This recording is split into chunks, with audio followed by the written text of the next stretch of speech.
work on going to the next slide. There's a bunch of pictures here. I'm going to let Greta talk a little bit about the volunteers and her brainchild of inviting young people who are from our community there to work, young people in terms of young adults, right? Burgeoning leaders in our community who worked alongside the staff at Bishop's Ranch and our students who were attending. So we'd love to invite you to say a few words about that. Yeah, this year was really exciting. Every year is exciting, but this year was especially exciting because of our local volunteers. Eduardo Garcia and Juan Carlos Garcia, I mean, they're superstars from our school district. I've known them since they were in kindergarten. So it was really emotional for me to be able to tap kids that I knew when they were 5 years old and say, hey, would you consider this possibility? And have two stellar young men step up and then turn around and thank me for the opportunity. It was just so moving. Also, having those young men who are from our community and are so vibrant and such superstars really changed the learning circumstances. We had third, fourth, fifth grade year old boys who want to be poets now and were reciting bilingual poems that they wrote themselves. That I could not have done that no matter what. So I'm really proud of those young men for stepping up. And we also had Carolyn Putnam, who is very active at the Bishop's Ranch, and she provided a lot of structure, and she really came in wanting to know who our kids were. So you can see, the idea here is to leverage the joy of learning in the outdoor environment and the students' interest. And Greta does a great job of kind of bridging what kids are doing, learning skills of the school, because she serves at the Healdsburg Elementary School as the librarian, with what happens, and is constantly investigating and kind of interrogating, really, how can we make sure that it's a true learning experience, and that the read part of it happens in a really fun and productive way. You can go to the next slide. So you can see just a little bit of the beautiful facility. The students get a breakfast and a lunch. There's just, I don't know how many of you have been up there. It's a beautiful space, no matter what, no matter who you are, what you're there for. You can go to the next slide. I'm gonna let you talk a little bit, Erin, maybe just about stuff in general. We'll kind of go through the slides. Any words you wanna say? Great. Yeah, it's. I would just say thank you for letting us host your students. It's the best week of the year. We do all kinds of summer camp, but Reed is unique and special, and you can see the kids just have so much fun, and they almost don't know that they're learning, which is great. And to watch them gain like swimming skills and water safety along the way is really, really great. So thank you, all of that. I want to also just say quick thanks to, I'm going to mention them by name, even though you may not know them, Josephine Leiser Foundation, who has funded a huge part of Reed Camp for the last few years. So they're a huge part of this too, and to the school for providing transportation to the ranch, because that's a huge barrier for most of the families to get their kids there. So thank you so much. Yeah, absolutely. It's a total community effort. HUSD does provide transportation, but other than that, Bishop's Ranch does all the fundraising and all the logistics to make that happen. I don't have to do any grant writing. It's awesome. So it is a service that's provided free of charge. Just a quick little thank you, a little token of our appreciation here, little Hounds gear. And so yeah, we're proudly there, HUSD, and thank you so much. Thanks, Sarah. Thank you. Hey, I just want to say you guys chose two great kids to come work at the camp. Eduardo and Juan Carlos are both amazing human beings. Eduardo went to Healdsburg Junior High, as did Juan Carlos, and then I was actually Juan Carlos's principal at the high school, and great kids. I ran into Eduardo at the airport a couple months ago, and he told me he wanted to be a teacher. So maybe you're helping fuel that fire. So anyway, I'm just pleased to hear they're involved. Great role models. So.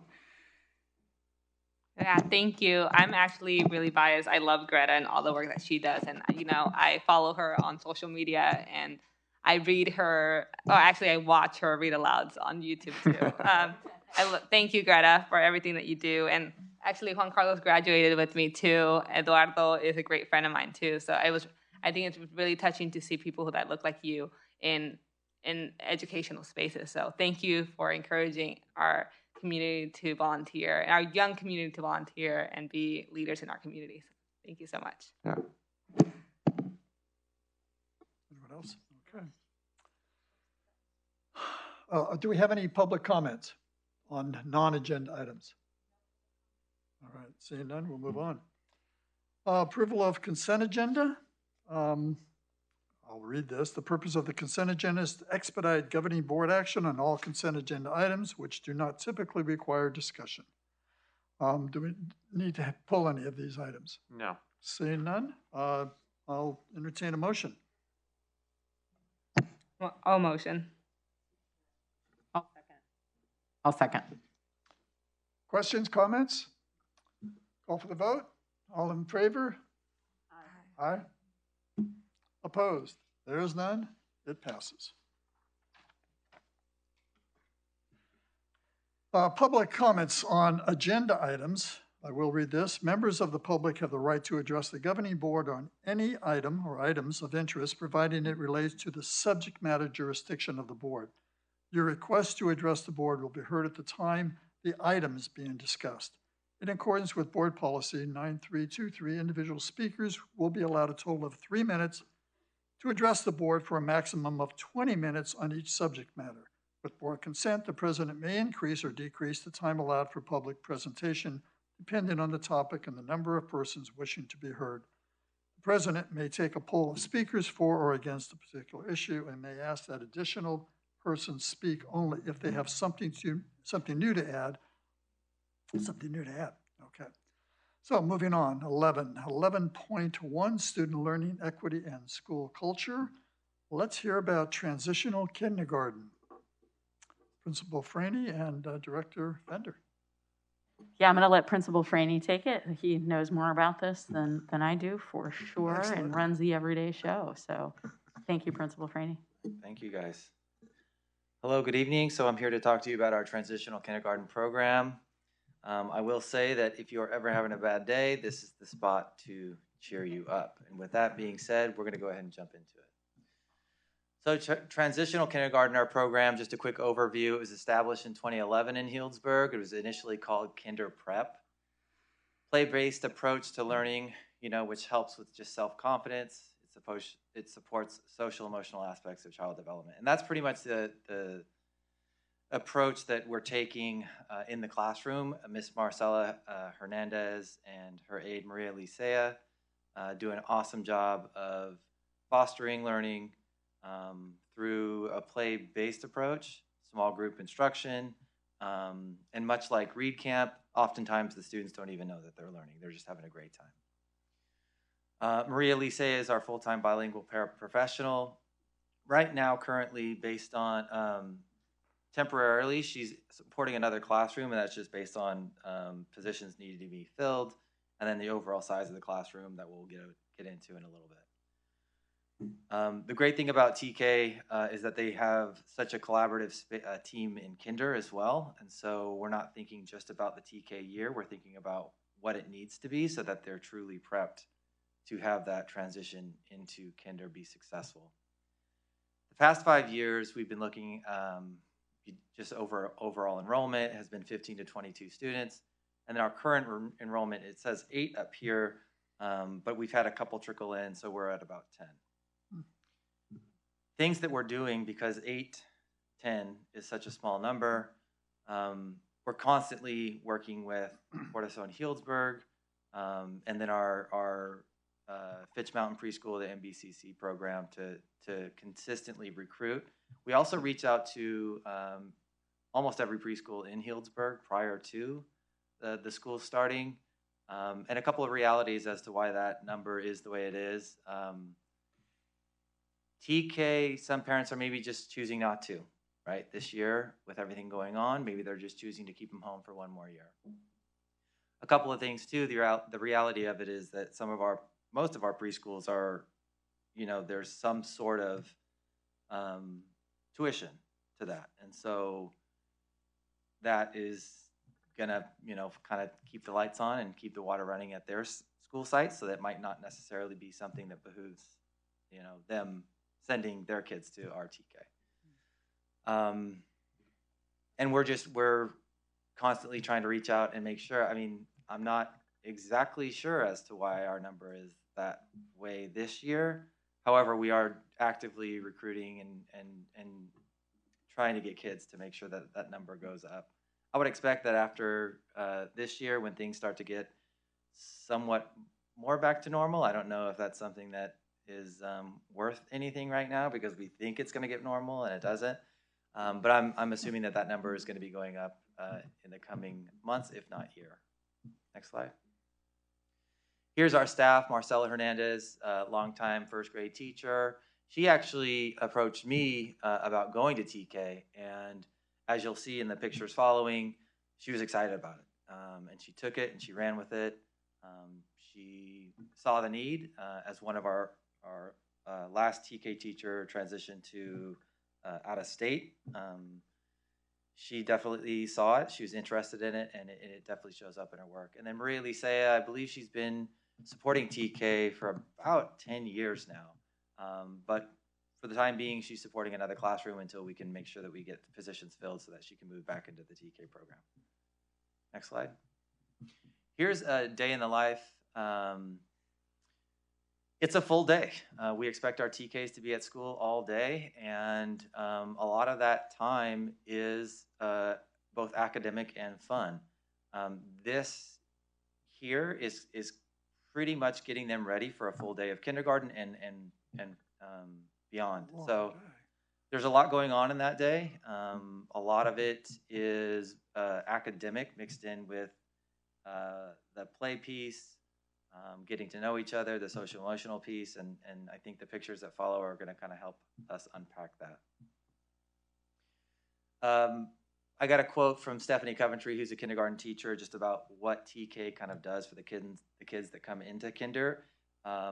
There is a difference in how a kid shows up in school in kindergarten if they have attended TK. So I'll let you guys just go ahead and read this shortly. I also got a quote from Marcella that I wasn't able to put in here, but it is all about what TK should be. It should be a fun, social environment that students are learning the foundational skills of what it is to be in school. And that pretty much sums it up. So here are our morning activities. We've got a writing table, exploration table, Play-Doh table, Lego table, and I have participated and enjoy each of these activities as a 38-year-old principal. So you can only imagine how engaged the students are in each of these. And this is just the morning activity. So when they come in, they put their things down, and then they jump into something.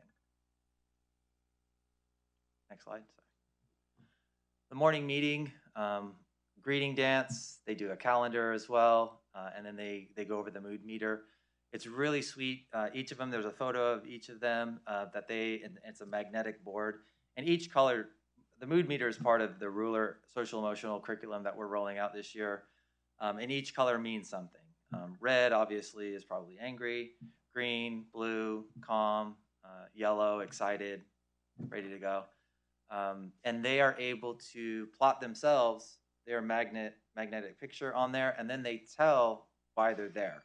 I was in her classroom a couple days ago, and a student was in the red, and she asked the rest of the class what we could do to help this student get out of the red, and they had a quick dialogue about what that could be. And so that to happen at such a young age is what we need to have happen, just so that they start thinking about ways that they can then be more independent. They start to recognize how emotions are showing up, making the overall school culture a more positive place.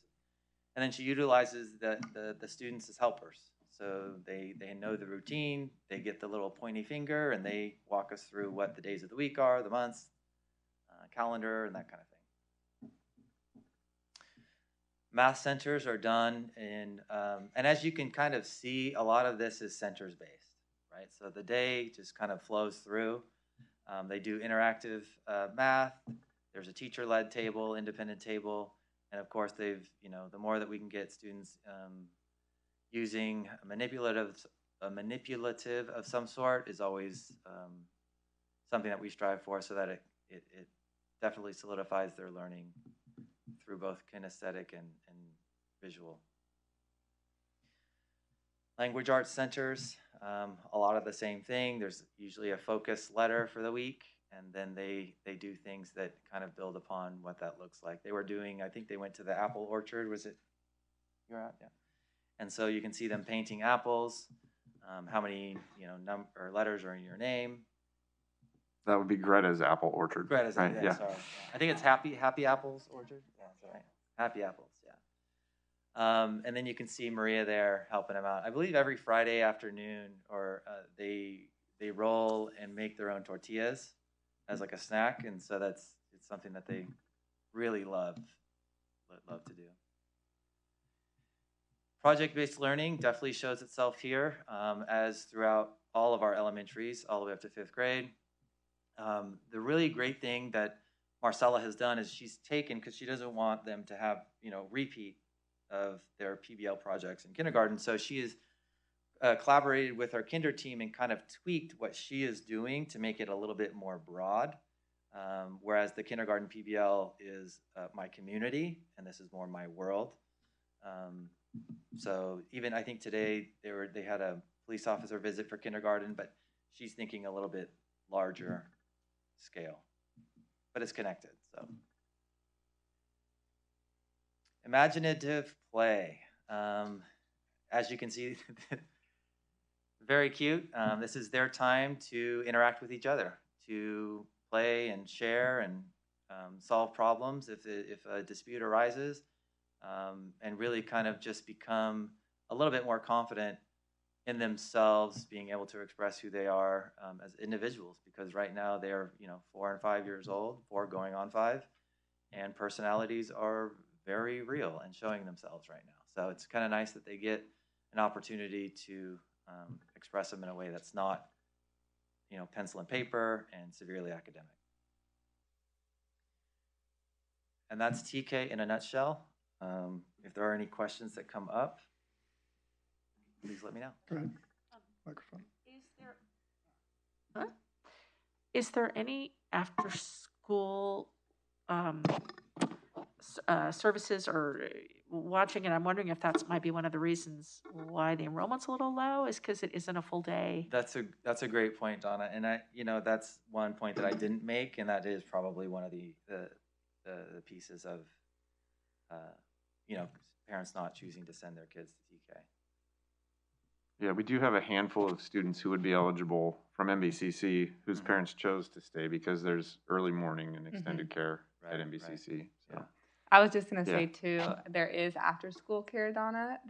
We don't have before school, so MBC starts at 7:30, but it's a full day. Do we have aftercare for TK? We have Sorry. Go ahead. Yes, I believe ACES does have. Yeah, they can they can go to the ACES program. I'll say it's another transition, right? At NBCC, they're there. In the same place. It's the same place. It's the same building. It's the same adults. Same adults. They run 2 sets of teachers there because of the length of the day. It's more than an 8-hour day.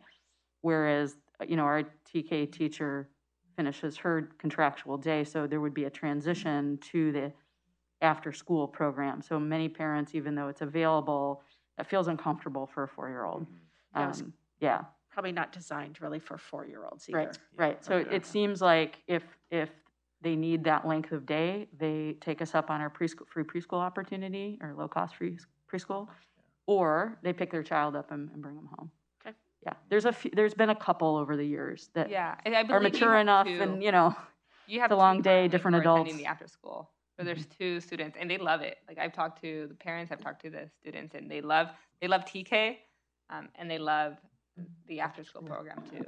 I'll say Marcela Hernandez is perfect for TK. She's doing such an incredible job. I've been in there a couple times and did their read. Yeah, what was the day? It wasn't Read Across America yet. No, she has guest readers come in. Yeah, I was just a guest reader then. Yeah, but she's a magician with those kids, and they're having a blast in learning at the same time. So I want to second that too. she's really taken on that equity perspective and like Mhm. really incorporated culture. I know they've talked about Dia de Muertos, and like they go home and they talk to their parents about what they're talking in class. So it's exciting stuff for these TKers. So thank you. I have a question. Sure. What's a morning grumble?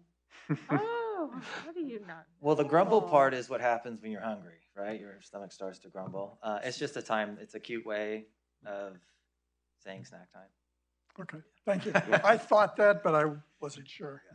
Yeah, and I'll foreshadow. So there is legislation that has passed that TK will be universal for all 4-year-olds beginning next year in California. There's still a lot of things up in the air. Terms of startup funding right now, we don't know if startup funding would come to us because we're a community-funded district. We're lobbying to get the same startup funding other schools would get. Yeah, by by the 25-26 school year is Right. when we have to. Have to do it. We're And- way ahead of the We're game. doing it.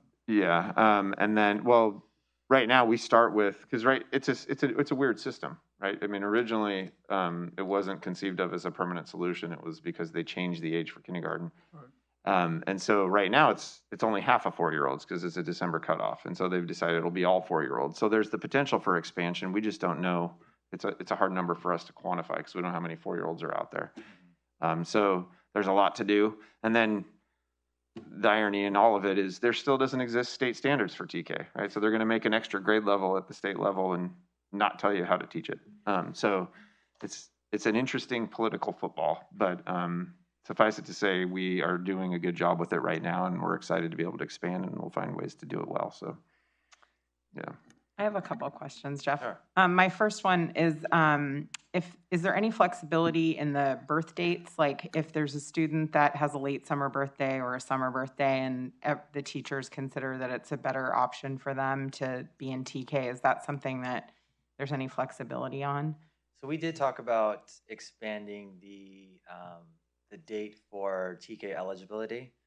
Right now, I believe it's like December 2nd is the cutoff, but we talked about expanding it to the end of December and seeing what we get, and then expanding it a little bit more, just to see if our numbers kind of increase. I guess I was meaning to ask about like the front end, so sort of Kids like going back from kindergarten. kids. Yeah. Kids They're already 5. They've turned 5 by the first day of school. right. Yeah. Right. Because I know that's just something I've heard about, over the years many times, is that either kindergarten was super full and there was a student who it just seemed like would benefit from the extra year. Is that happening now, or are you guys sticking pretty firmly to the dates? Right now, I think I would err on the side of like intervening to see if we can catch that student up. Okay. That would be a larger conversation with the parent, just to Right. kind of see, what their preference was. But I try to err on the side of we've got so many different interventions and supports that I feel like I feel confident that we would be able to catch that student up. But the conversation is always something that can be had. Okay. And class size is definitely not an issue this year. Right. I understand that. It seems like the Yeah. forces are different than the Yeah. last time Oh, I yeah. visited this question. So Mhm. that was thank you. That's a very thorough answer. Yeah. My other question just had to do with outreach to preschools. For students that are already in preschool or some kind of other program, are you visiting those schools to talk about the program? Are you finding that you're welcome in those places? You sort of implied maybe not. No, I've always felt welcome. Okay. This year, no, I have not visited them. It was more of like phone call and getting our information to the directors of each site. Prior to that, when we were doing in person, I know that there was an event, kind of like a Right. early education event that we would always have a table at and make sure that we're handing out information. And Alma and I went to it, and so this year it was more of like phone calls, consistent phone calls to them, and but I did not get in front of families at those sites this year. No. Okay. And that's going to be another political issue with universal TK is it Right. will potentially put some of these private preschools out of business, or cut them in half basically because the 4-year-olds will no longer, assumedly a lot of families will go to TK. So Yeah, I'll There's- say pre-pandemic, it's a hard door to knock on. It's cordial, but the reality is it comes down to dollars and cents for those institutions. But it seems though that you're talking about a relatively small band of students because it's really just those September, October, November birthdays, and they're students that would be, potentially the parents would be leaning towards kindergarten-like settings anyway. And I guess I just, I guess I just have an overarching feeling that it should really be a top priority to try to be personally letting every family whose child may qualify for this program in our little community know that it's available to their student or, Absolutely, potential Rose. I student. can't agree with you more. It's just And how I do you know gain that- the access is the issue. Right. Right. Well, and it sounds like with the upcoming changes, we could talk about this a lot and then have it all kind of not be that relevant because it's going to change based on the new, Mm-hmm. Well, and again, both TK and kindergarten are not required. They're not. Those are not compulsory years. Right. So parents do have the option to keep their child in whatever setting they feel for both TK and K. Are we making any, I'm not sure efforts, the right word, but looking at childcare before school, before TK? I mean, that seems to be a barrier. If I can't drop my kid off, I have to go to the Yeah, doc. Jeff and Erica could talk to it more than I can. It is not something we're currently, and I wouldn't say that in my time that we've heard it as a big need. Oh, okay. You guys could say more than me about that. No, I haven't heard that it is a big need. And I'm just looking at the number of kids that are showing up on campus at 7:30, and it's pretty few. Usually it's, the 15 minutes before 8 o'clock where there's a big rush of kids getting on campus. But I haven't heard that need yet. Mm-hmm. Yeah. Oh, I see. Have we advertised that as being an option for TK, or have we talked to like NBCC to see how many students are getting dropped off at 7:30 and if that's a need? Because maybe it's not a need with us because those students are being dropped off at NBCC. But just like communicating with them to see how many students are eligible for TK that are being dropped off at 7:30, and maybe then it becomes a need. Yeah, I mean, I could definitely check in with Nicole at NBCC and just let them know if families don't know that they can drop their kids off at 7:30, that's definitely an option. Yeah, Thank I will say that NBCC runs a great program as well, right? I'm speaking as both a parent and an educator. Yeah, totally. And I think yeah. for a lot of the parents, if NBCC has their child at age 3 and they like it and they're in a great environment, then their parents are going to want to keep their students there. Yeah. But like we have to do a little bit of outreach. Like, hey, like that is great, but look, Marcela and Maria are just as great. So.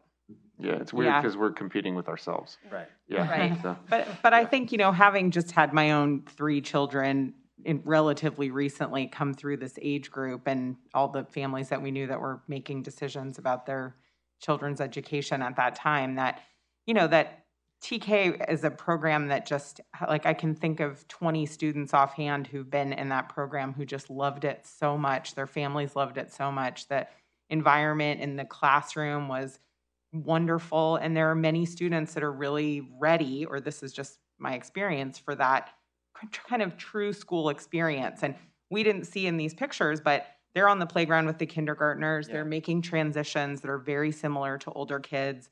And it really does prepare them for their next school experience. And many, many students, I think, of this age group are ready for that experience and love that experience. And so I just think it's this matter of like continuing to have outreach about how awesome the program is, what a great option it is. And it seems like the after school part is something that we definitely need to pursue, and it's all going to change again. But I just really think the outreach should be deliberate in every direction we possibly can to just let families know that this is an option and that it's a great program.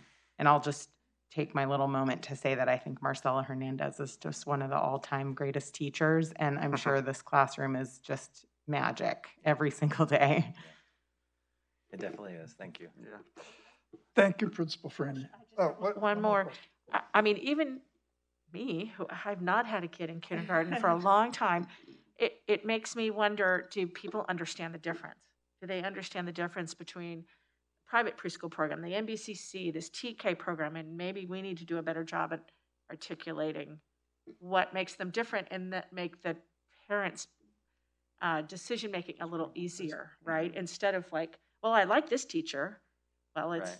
the decision's bigger than that. The teachers are all great, and let's look at your child and what their needs are and what's going to be the best place for them. Right. So this is a whole new fun thing now. Okay. Well, let's work on that PR. No. Yeah. No. Kind of nice that we're like kind of 11 years before everything is kind of happening, right? Yeah. Statewide. So we've kind of got a leg up. So that's nice Yeah, to for have. sure. Thanks, Jeff. Thanks. And 11.1B, an ongoing COVID-19 update. Yeah, it's a little shorter this month. So not a ton has changed, unfortunately. And I'll talk to the unfortunate part in just a second. Lost our slides. So you can find guidance. There's some sites here where you can see guidance. So we haven't gotten much in terms of major updates from the state or county public health departments as of right now. Keep going, Karen. I thought that was at the end. We're in the wrong month. That same slide's at the end of this one, so yeah. Like, wait, Karen switched it up on me. Yeah. All right. So we're going to start with a graph, actually. So Sonoma County just released schools. There's a schools data dashboard on COVID that is on. If you just Googled SoCo COVID dashboard, you can find it. This is a chart that we pulled from there that shows overall trends in the county. And there's actually two bands, right? So there's positive student cases that are the dark purple, and you can see a band at the top that's really small, which would be positive staff cases in all the schools in Sonoma County. And so you see the trend here that it is in decline. And we actually, Diane put together a similar graph, which we didn't get in time for the presentation, that actually mirrors this perfectly. So we are experiencing the same as the county. Yeah, exactly. So Healdsburg is in the same boat in terms of trends and positive cases as Sonoma County is over time. So you can see basically you see the Delta variant, right? And then it waning over time. So Can I stop you real quick on the 10-10 graph? Dan, do you know our numbers? I'm just curious. I know last week was 2 cases. Far right. Last week was 2 cases. 2, okay. Two. Yeah. Okay, thank you. Yeah. Okay, thank you. And we actually don't publicly say when it's a staff or a student, just as an FYI. Good. So symptomatic testing. The symptomatic testing started just about a month ago. I talked about it, I think, the week before we started last month. We are doing Tuesday, Wednesday, Thursday. We're averaging between 12 and 15 students primarily a day. So this really is a service that was needed, and people are taking advantage of it, and kids are getting back to school quicker as a result. We had an interesting wrinkle with the rain because we had been set up in canopies, near the swim center, so we had to move it adjacent to Smith Robinson Gym today. We'll be continuing with that, I guess. I hadn't heard that it went badly, so. Yeah, so hopefully the rain doesn't detract, but we will continue doing this as long as we need to. This will change once Crisis Go is up and running. So Crisis Go is a company we're working with who's bringing in another testing company that will administer the testing for us. So times and places may change. Testing will still be available. We are experiencing a dramatic staffing shortage. This is not a surprise. It is happening everywhere nationally, just about in every job sector. But I will say it's getting frustrating. Principal Franny talked about an aide that had to be moved from a classroom to another classroom because of a staff shortage. We, a month ago or longer, asked an agency to help us find certified nursing assistants. That's Maxim. And we had one we thought that was going to start about 2 weeks ago, and she got a job somewhere else the day before she was going to start. We maybe have another one coming. But so they had originally promised us like October 10th, I think. And yeah, so we're looking at the beginning of November for those, hopefully. I'm not putting much into promises at this point. Achieve Healthcare Management is the testing company that's working with Crisis Go. They are going to be administering our testing program. They are experiencing staff shortages. So we had thought we would have testing going already through Achieve Healthcare Management. They have been able to get enough staff to run it, and so they're now telling us the beginning of November as well. And then we know that one of our nurses left for a job in another district, posted. I don't believe we have any applicants as of yet. So again, another staff shortage. We're doing just fine. Kristen Robinson, who is our nurse, who's still on board, is wonderful, and Diane has helped a ton. And I think if we get some nursing assistants, we can move along okay. And we're going to continue to try and hire an additional school nurse, registered nurse.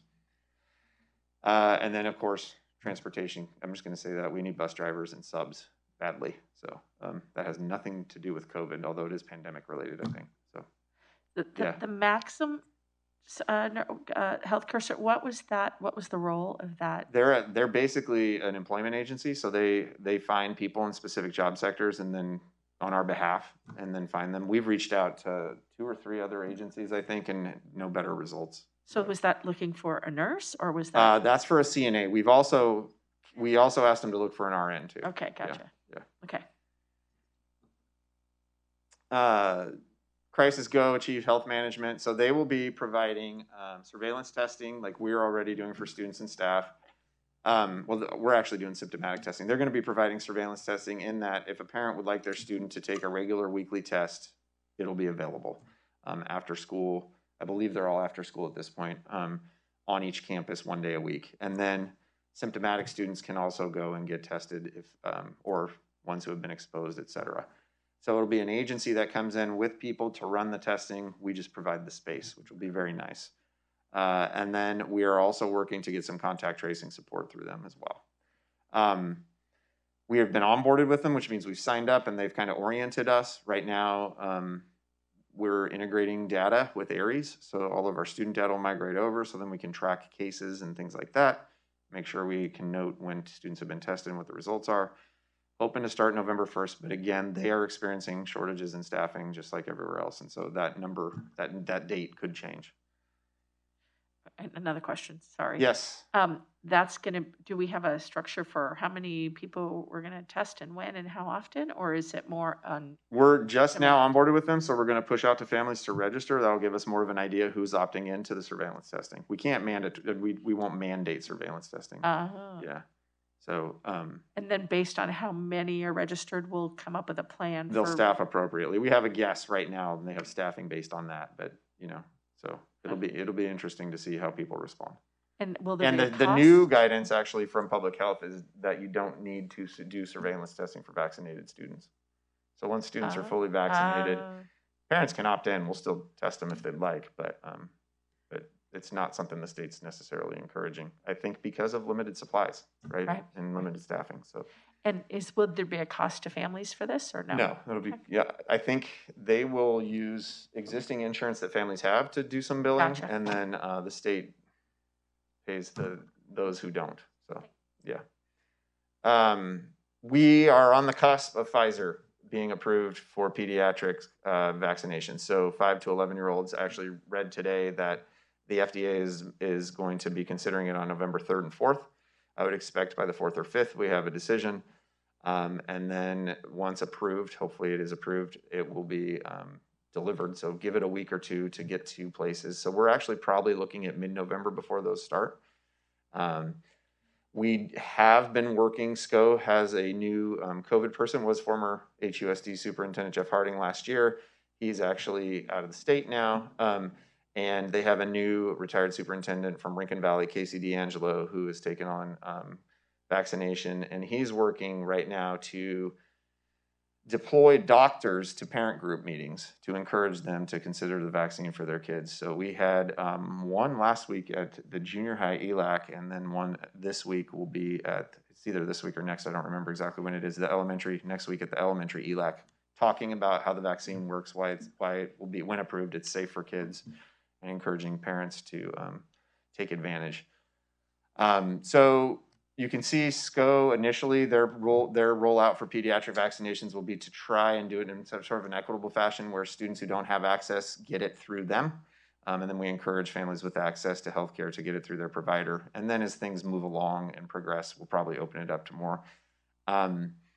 The goal stated by SCO is to try to get 80% of the 5 to 11-year-olds vaccinated by February in the county, which is a pretty audacious goal, I think. And I'm hopeful that they'll be able to do it. But it's a lot faster, let's put it that way, than the adults got vaccinated. So, Will yeah. vaccination, assuming it's approved, be available over the winter break? I'm assuming. We don't have plans yet because it's not approved. And I understand, but yeah. should it be? Okay. Yeah, I would assume 2.5 weeks from target date, or from when FDA gives it provisional approval, we should see vaccines in county and clinics starting to open up. So, Okay. yeah. This was the slide at the beginning of the old report. So same slide, but if anybody is curious and wants to read about all the guidance that continues to change, and we didn't have huge changes this month, there are links in the packet to CDPH and Sonoma County Department of Public Health. So any questions besides the ones you've already asked? I was really happy with the town hall from a couple weeks ago and the communication with parents, the ability to ask questions. Do you envision continuing to do those? Yeah, this is going to add a whole I think new we'll probably layer. do something similar once we do have the pediatric rollout and we have a way for parents to know more about it. So I'm imagining SCO will help deploy resources that they might even do one, right? Right. The good. interesting one, we had a nighttime one, an evening, and then we had a daytime one. And we were doing it over Facebook Live, and it was that Monday when Facebook crashed international everywhere, right? So it didn't go as well as we would have liked. Yeah, but it wasn't our fault. Facebook's problem, right? But it was really well attended, and the one that was in the evening was recorded and is on the website, so parents can see it. I mean, it's along the same lines, being able to be sure we're promoting or getting information out about surveillance testing once that's available. I mean. Yeah, they're probably going to hit around the same time, right? The surveillance testing as well as the pediatric vaccinations. So it would make sense. Yeah, I liked that format. I thought it was super helpful, and I would love to see it kind of continue just as people's questions continue to evolve and the sort of situation continues to evolve. Because I kind of think that we might see that there's just a real scramble to get your child vaccinated as soon as it's available, and you know. So people are going to want to know, like, where do I go? And I was just reading that all over the place, they're planning to not have these mass vaccination sites because they just won't work as well for kids, young people. Huh. And I know from taking my 12-year-old to Kaiser to get vaccinated, just turned 12-year-old, that the Kaiser nurses were very versed in the dramas of vaccinating 12-year-olds. And it was quite a different scene than all of us, in the high school gym, quietly looking at our phones and waiting to go home. There was a lot of tears and drama involved. So anyway. I actually want to add something. We are just now talking to Alliance about the possibility of boosters for staff. So it would be a third shot. I don't think it's technically approved in terms of prioritization and groups. I think it's still 65 plus and compromised immune systems. But as soon as it is, we're going to look to have a clinic on campus to get the staff who want it, their boosters. So that's also in the works. So are we feeling pretty confident that as a state we're ready to vaccinate these kids? I mean, I feel like we've had so many situations where we're ready to go and then we're not ready to go, right? And things aren't ready. Like Delta comes out and we're now unprepared to test, to do symptomatic testing. Like we didn't know this was coming. I don't know the answer to that question. I can tell based on pandemic experience, it'll be slower than we think, right? Or than we hope, I'm sure. There's obviously staffing issues, but I do believe a lot of resources will be thrown into the pediatric vaccines, as should be a priority. So I'm hopeful, but as we've learned, we don't hold our breath. No. Yeah. Chris, I have a question about transportation. I know you and I have talked a lot about transportation. Nobody's fault. Obviously, there's just a shortage period. But I do know that sometimes the bus is late to school. Do you know if the students are being penalized for arriving late? Or... Typically, when a bus is late to school, the transportation yard notifies the school, and then there's communication between. Yeah, awesome. Absolutely. Okay. Yeah. Thank you. I don't know if it still happens. You get all calls on the radio sometimes. The bus is late. Yeah. At the junior high? Okay. Thank you. Yeah.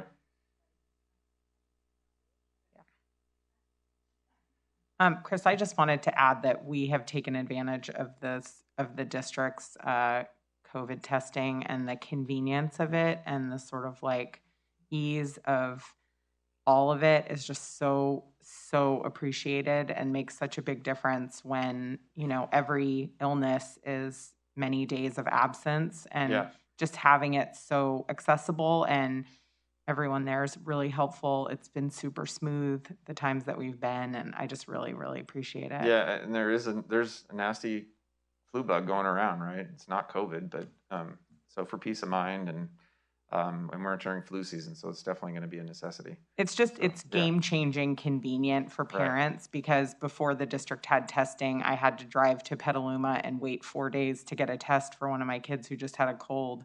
And, those are things that are a real barrier, and having your kids sit at home and be out of school all those days was really maddening. Like, why isn't there enough testing? So it's really changed the whole landscape to have such convenient testing through the district. So thank you. I'm glad to hear that. Thank you. Okay, thank you, Superintendent Venable. 11.1C, social emotional learning. Director Conjure. Hi there.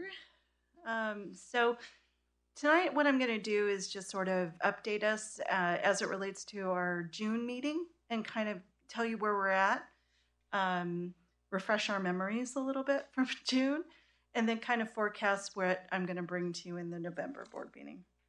So next slide. So remember, in June, we wanted to figure out what data were we going to use to measure this thing.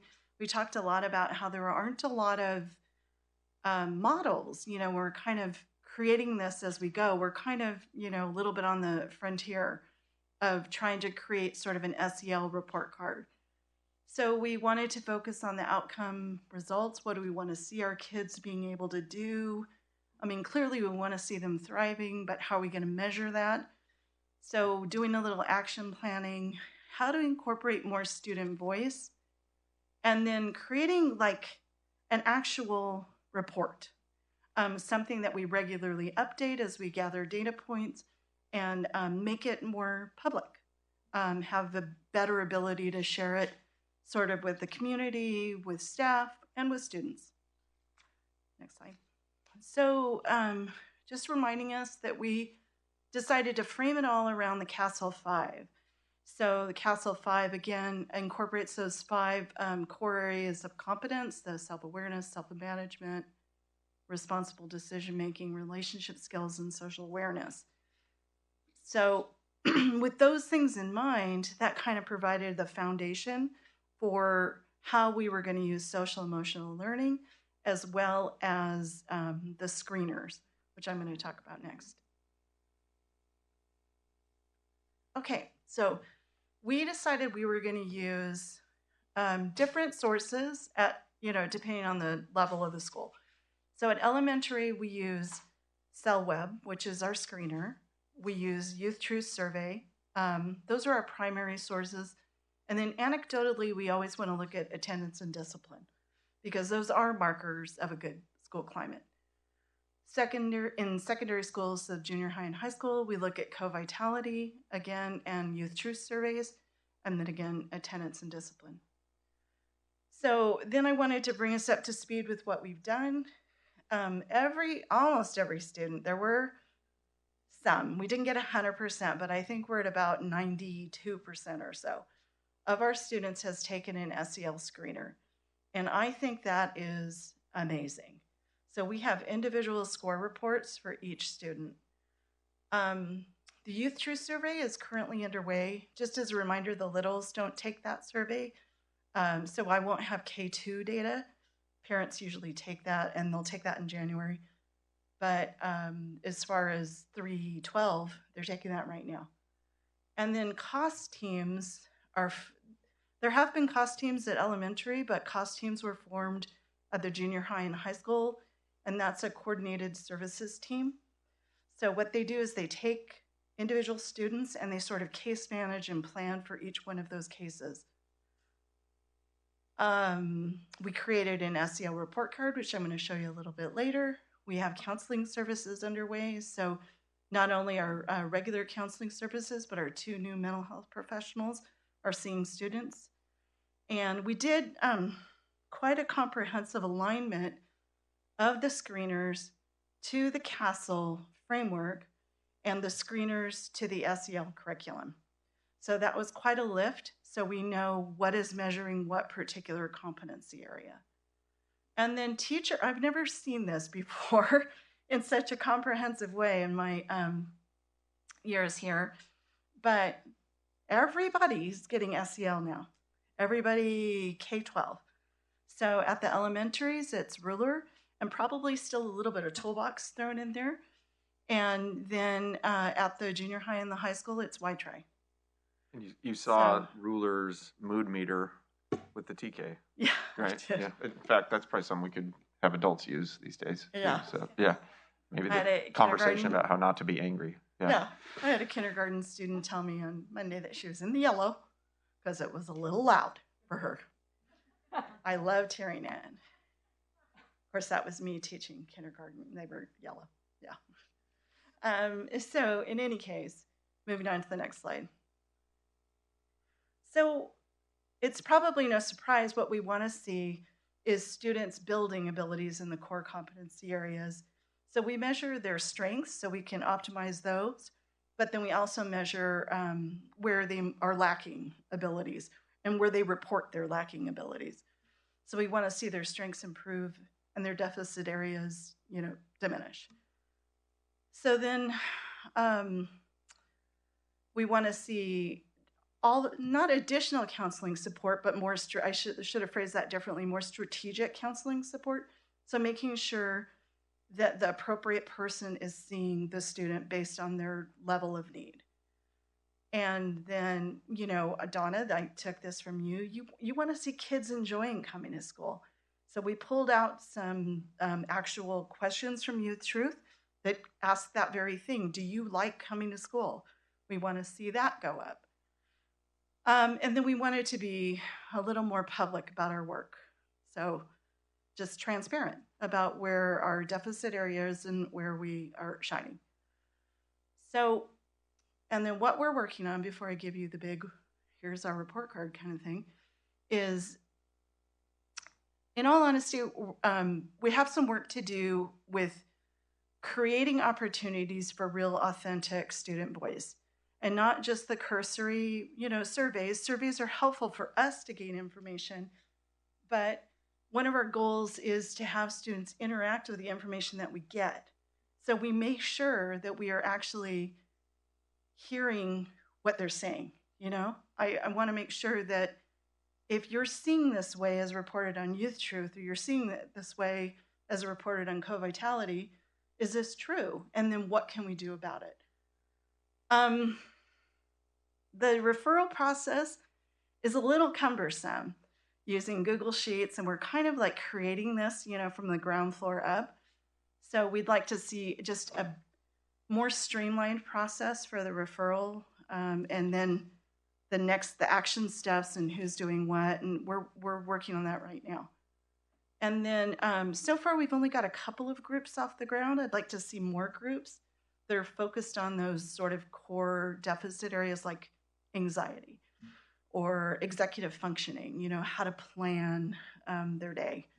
So I'd like to see more groups there. And then I also want to figure out a way that families can see what we're doing and somehow or another interact with it. But I want to make sure we're totally solid before I invite others to come in.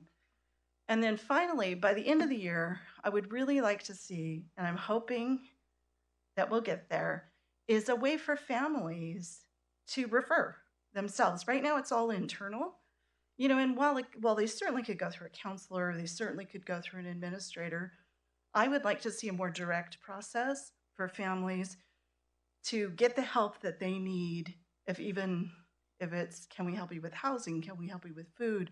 Are you struggling with behavior? How can we help you, and kind of find a way to make it more seamless for them. Knock on wood, I hope that happens. So this looks big, and it is really hard to fit on one page, but I think that we probably better, Franny, could you hit this one's really hard to read if you hit the link. Oh, it won't come up. Oh, okay. Oh, never mind, sorry.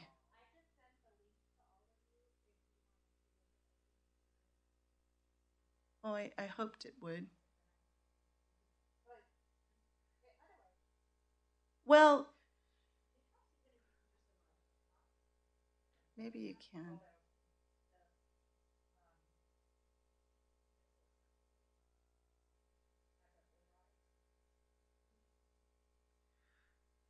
So, we worked I'm not sure that this will end up being our final product, but we tried to capture both youth truth data, co-vitality. This is what you're seeing here is sort of a blank template for secondary because it includes co-vitality, and the elementary would include cell web. So those are our data points, or that next month it will be populated with our data points and the data that we have, and then I'll be able to talk more about how we've analyzed it and what our next steps will be with the data. But this is sort of forecasting what you'll see. And you can kind of see that the CASEL framework is off to your left, and how that's measured, what particular areas in co-vitality, what particular areas in youth truth correlate with those core competency areas from CASEL, or over to the left and under the source.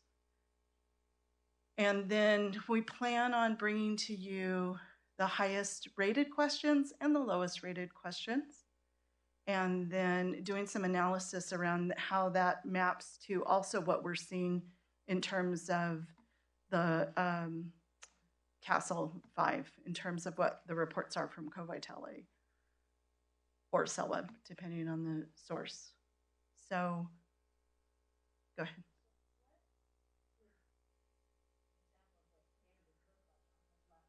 Mm-hmm. It's numbers. It would be percentages. Most of these things are on a Likert scale, so we'll have Or youth truth's on a 5-point scale or 4-point scale, right? So it is, yeah. we might say 3.88. You rated Right. 3.88 out of 5 in self-advocacy, as reported by students. Right.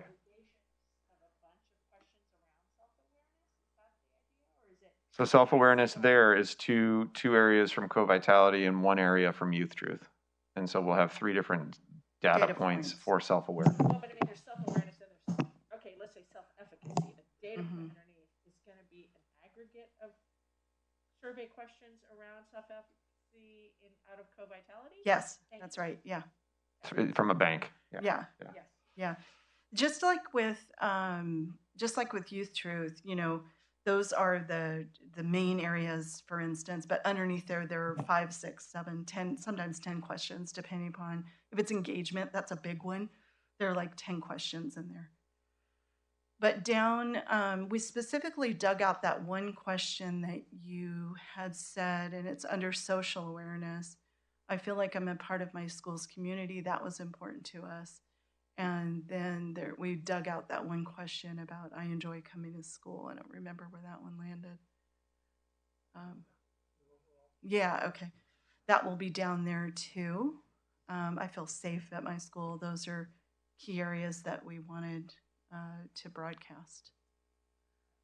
I have to say, I know it looks big and busy, but this is so much less than the spew of data that we have seen originally, right? That you don't even know where to start. There's just data points and questions, and so now, of course, I'm concerned we're leaving too much out.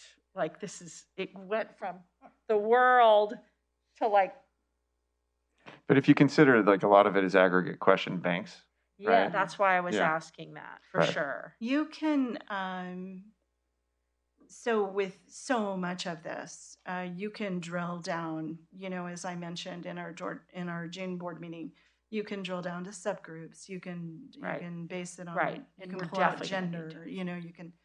There are so many different ways you can sort this data, and all of this, I believe, everything that you're seeing, and not the. Well, no, even the highest rated and lowest rated questions. You know, I can even sort that. But I mean, really, you're getting into the weeds there. You know, so yeah. Well, some of that's really important. I mean, we Mhm. definitely want to aggregate. I mean, It's the- probably more like another workshop, you know, where we play with Way. it. Seriously, It and, is. You know, when we play with it, and we all have access to the reports, or I give you guys access to the reports, and Yeah, or we just pull data and Yeah. do reports on it. Yeah. And I So- also just feel like it's not done. It's never going to be done. We're Yeah. going to be fine tuning it. yeah, Different things are going to be impacting us, external things that are going to have us maybe shift a little this way or a little that way. And, you know, the mental health issues now, mhm. you know, maybe there's a little deeper drilling in that this year. I mean, it's always going to be a dynamic. We, thing. I think, I don't know if Chris has forecasted this with you, but we realized that there are specific banks of questions that get to student voice, the exact kinds of questions that we would like to be asking them. They're not included in our survey modules, so we might do those separately, and those might become, you know, an appendix to this or something. So those are things that we want to measure, but gosh, you know, we could just measure, and then sort of not get to the work. But I got to tell you, the screeners, and I want to thank you for supporting us doing this. The screeners have been an absolute game changer. Just, I can't even tell you. It's like the data that we get from those and the ability to really catch the kids, and might have mentioned this last time, but catch the kids that we would have never caught. You know, we would have never, ever caught those kids until potentially, you know, it was too late. So, but now. So we you're have a saying you can method. look at individual data. Mm-hmm. That's great. They reported anonymously, but I have, it's all based on student ID. And so, yeah. So That's- it's not very public, but through Aries, we can figure out who needs what. So Diane, these social and emotional learning report cards wouldn't be accessible for a parent. Let's say like this is not something that you're like either sending to the parent or they can access. Online? It's a district report card, so It's it'll a be district it'll be report district card. level or school level data basically. Yeah, so we wouldn't be doing this for each kid at this point. Oh, no, Yeah. no, it would be a district level. And I'm hoping that can be somewhere on our website, somewhere. Something we definitely share with Yeah, parents, but share it's with not a parents. report on your. I think you're asking like is it Yeah, an that's individual what- student? yeah. Yeah. Yeah, Thank you. sure. Another question, we had talked about as another interesting data point for the board was kind of getting a what am I trying to say, a quantitative idea around our counseling services, like how many referrals have we been doing, Mhm. how much Yeah, I and can't even give other examples, I don't even remember, but I know we've talked about this.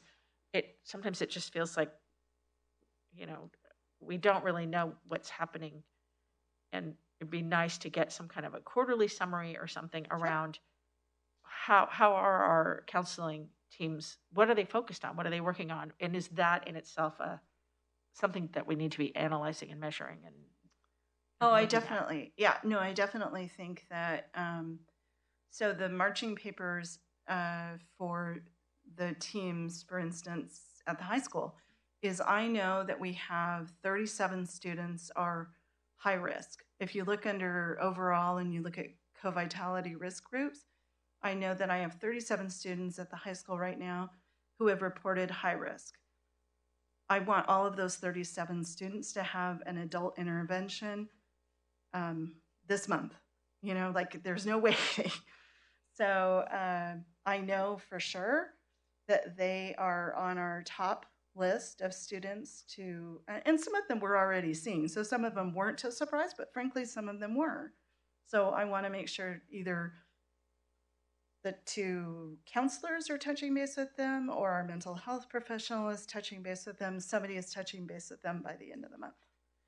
So, so they're very specific things that we are doing, but I could totally, we don't just get referrals from this. We get referrals from counselors, from teachers, students self-refer at the high school level, students self-refer at the junior high level. I can give you those numbers.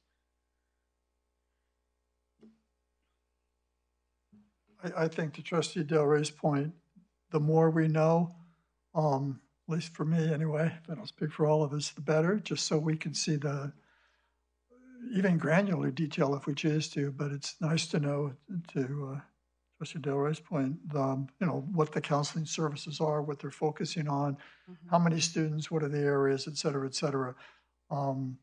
It's just helpful to know. Sure. And not just for us, but for public as well. Right. I mean, the group, I love the group, organizational skills group or whatever, and how many kids are coming to that. And I mean, again, we can get into really detailed stuff, but yeah. And I agree with you. We can measure all day, but it's the action. And that's the most amazing part of this, is that we can use this to immediately take action.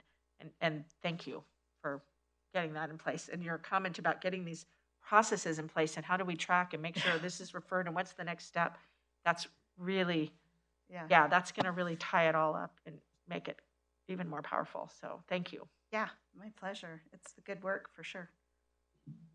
So. Yeah, this is a huge, huge step forward. So. Yeah. Thank you. So. Thanks for it's. I don't know if it's easy for you. This would be a mind number for me. So I thank you. Diane, can I ask you one more Sure. question? Yeah. Could you break this down? I know it's district-wide, but could you break this down by grade? Like, I am just wondering, like, if I'm looking at this data, like, would I be able to find trends and patterns, like age or, more specific details instead of, like, just being district-wide? It would be sure. Yeah, it would be super easy to break it down by site. That I know I can do. Okay. By grade, it just gets a little tricky because remember the students at K2 don't take the survey. They're just too young for the youth truth stuff. Yeah. The other thing is I don't ever want it to be data that would say, oh gosh, you have a second grade, what's wrong with second grade, or what's wrong with third, because it's really, it's just a measurement, there's nothing. So I would just caution us not to get too, for you, we can have a discussion about it, but I would never want, Yeah, no, I totally get it. Yeah, and then I just wanted to add and say that I really like that you guys added both the youth truth and co-vitality, and I think I statements are really important. And adding that, like my school has services that can help, that's like really specific, and I just wanted to thank you. And sure. We're going to learn a lot about it as we do it, right? As we get into it. So, yeah. And I do feel like there's like two different, audiences, but purposes. We have our needs as a board to be measuring progress and, school culture and all the things that we're doing at this kind of 20,000 foot level. But much more important is that it's getting used tactically and, with students who are to try to get to them before they're in crisis, to try to, and again, your comment about looking at these core competencies and where there's some weaknesses, how do we provide some services or some group work to improve? I mean, there's so many ways. I don't know. I feel like we're getting outside the scope of what school is, but this is now what school is, right? And so it's really powerful. It's really, really powerful. And that to me is where it gets really exciting, is that we can, again, hopefully intervene and get kids before it's a crisis, before the grades dive, and provide some structures that just make things easier for them and better. Anyway, that's our goal. For sure. If there's a silver lining to the pandemic, it's the light that it's shown on mental health and social emotional health, and these are all precursors to learning. So they can't do school until they're in a place where they can come and learn. So, yeah. And I will close this up by saying, and school is about the whole child. So this is our sort of starting point template.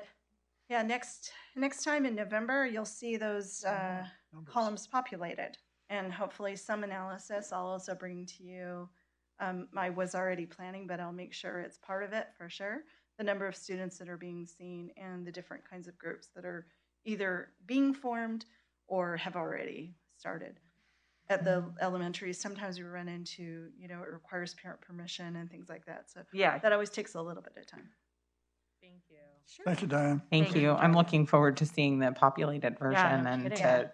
to, working on it in the future. It looks awesome. Hopefully you'll be able to read it.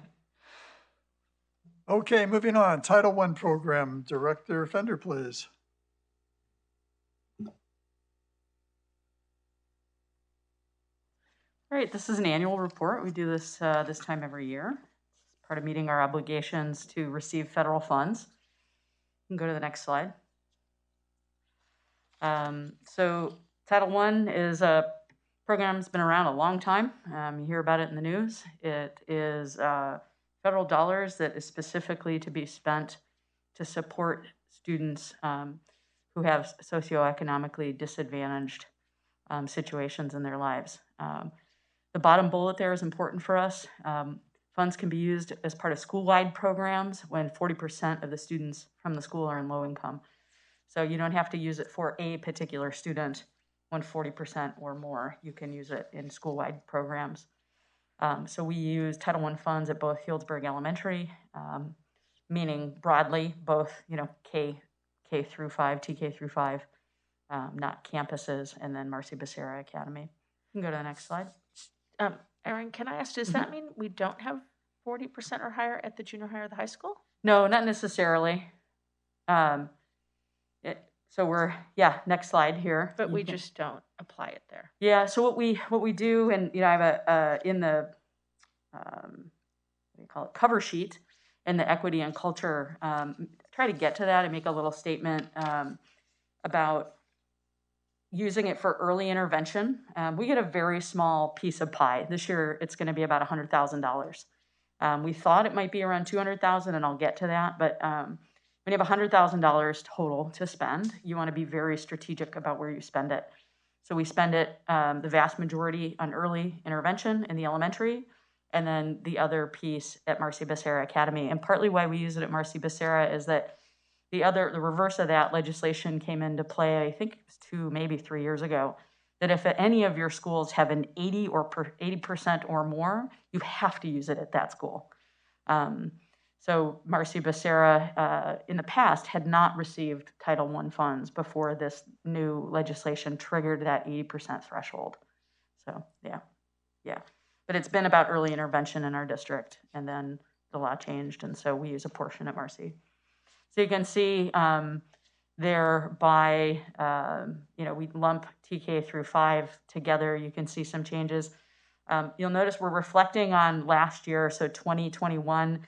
We do have preliminary numbers for this year, for the 21-22 school year. It's not certified data. Census Day, which is the day that CDE asks for, okay, tell us who's at your school. It's the first week in October. It was October 6th this day. So we just reported on Census Day, and we were just a little above. We've gone up. We're at about 60. We think we're at about 62%. So that data still needs to be verified. We send it off to the CDE, and then they do some data control checks to make sure that we're on number. So we did see a slight increase in our overall population. So we have the high school. We get kids that join us from private schools and other communities that don't have quite the socioeconomic challenge that some of our elementary and younger kids do that go to Healdsburg Elementary. You can go to the next slide. Non-public school.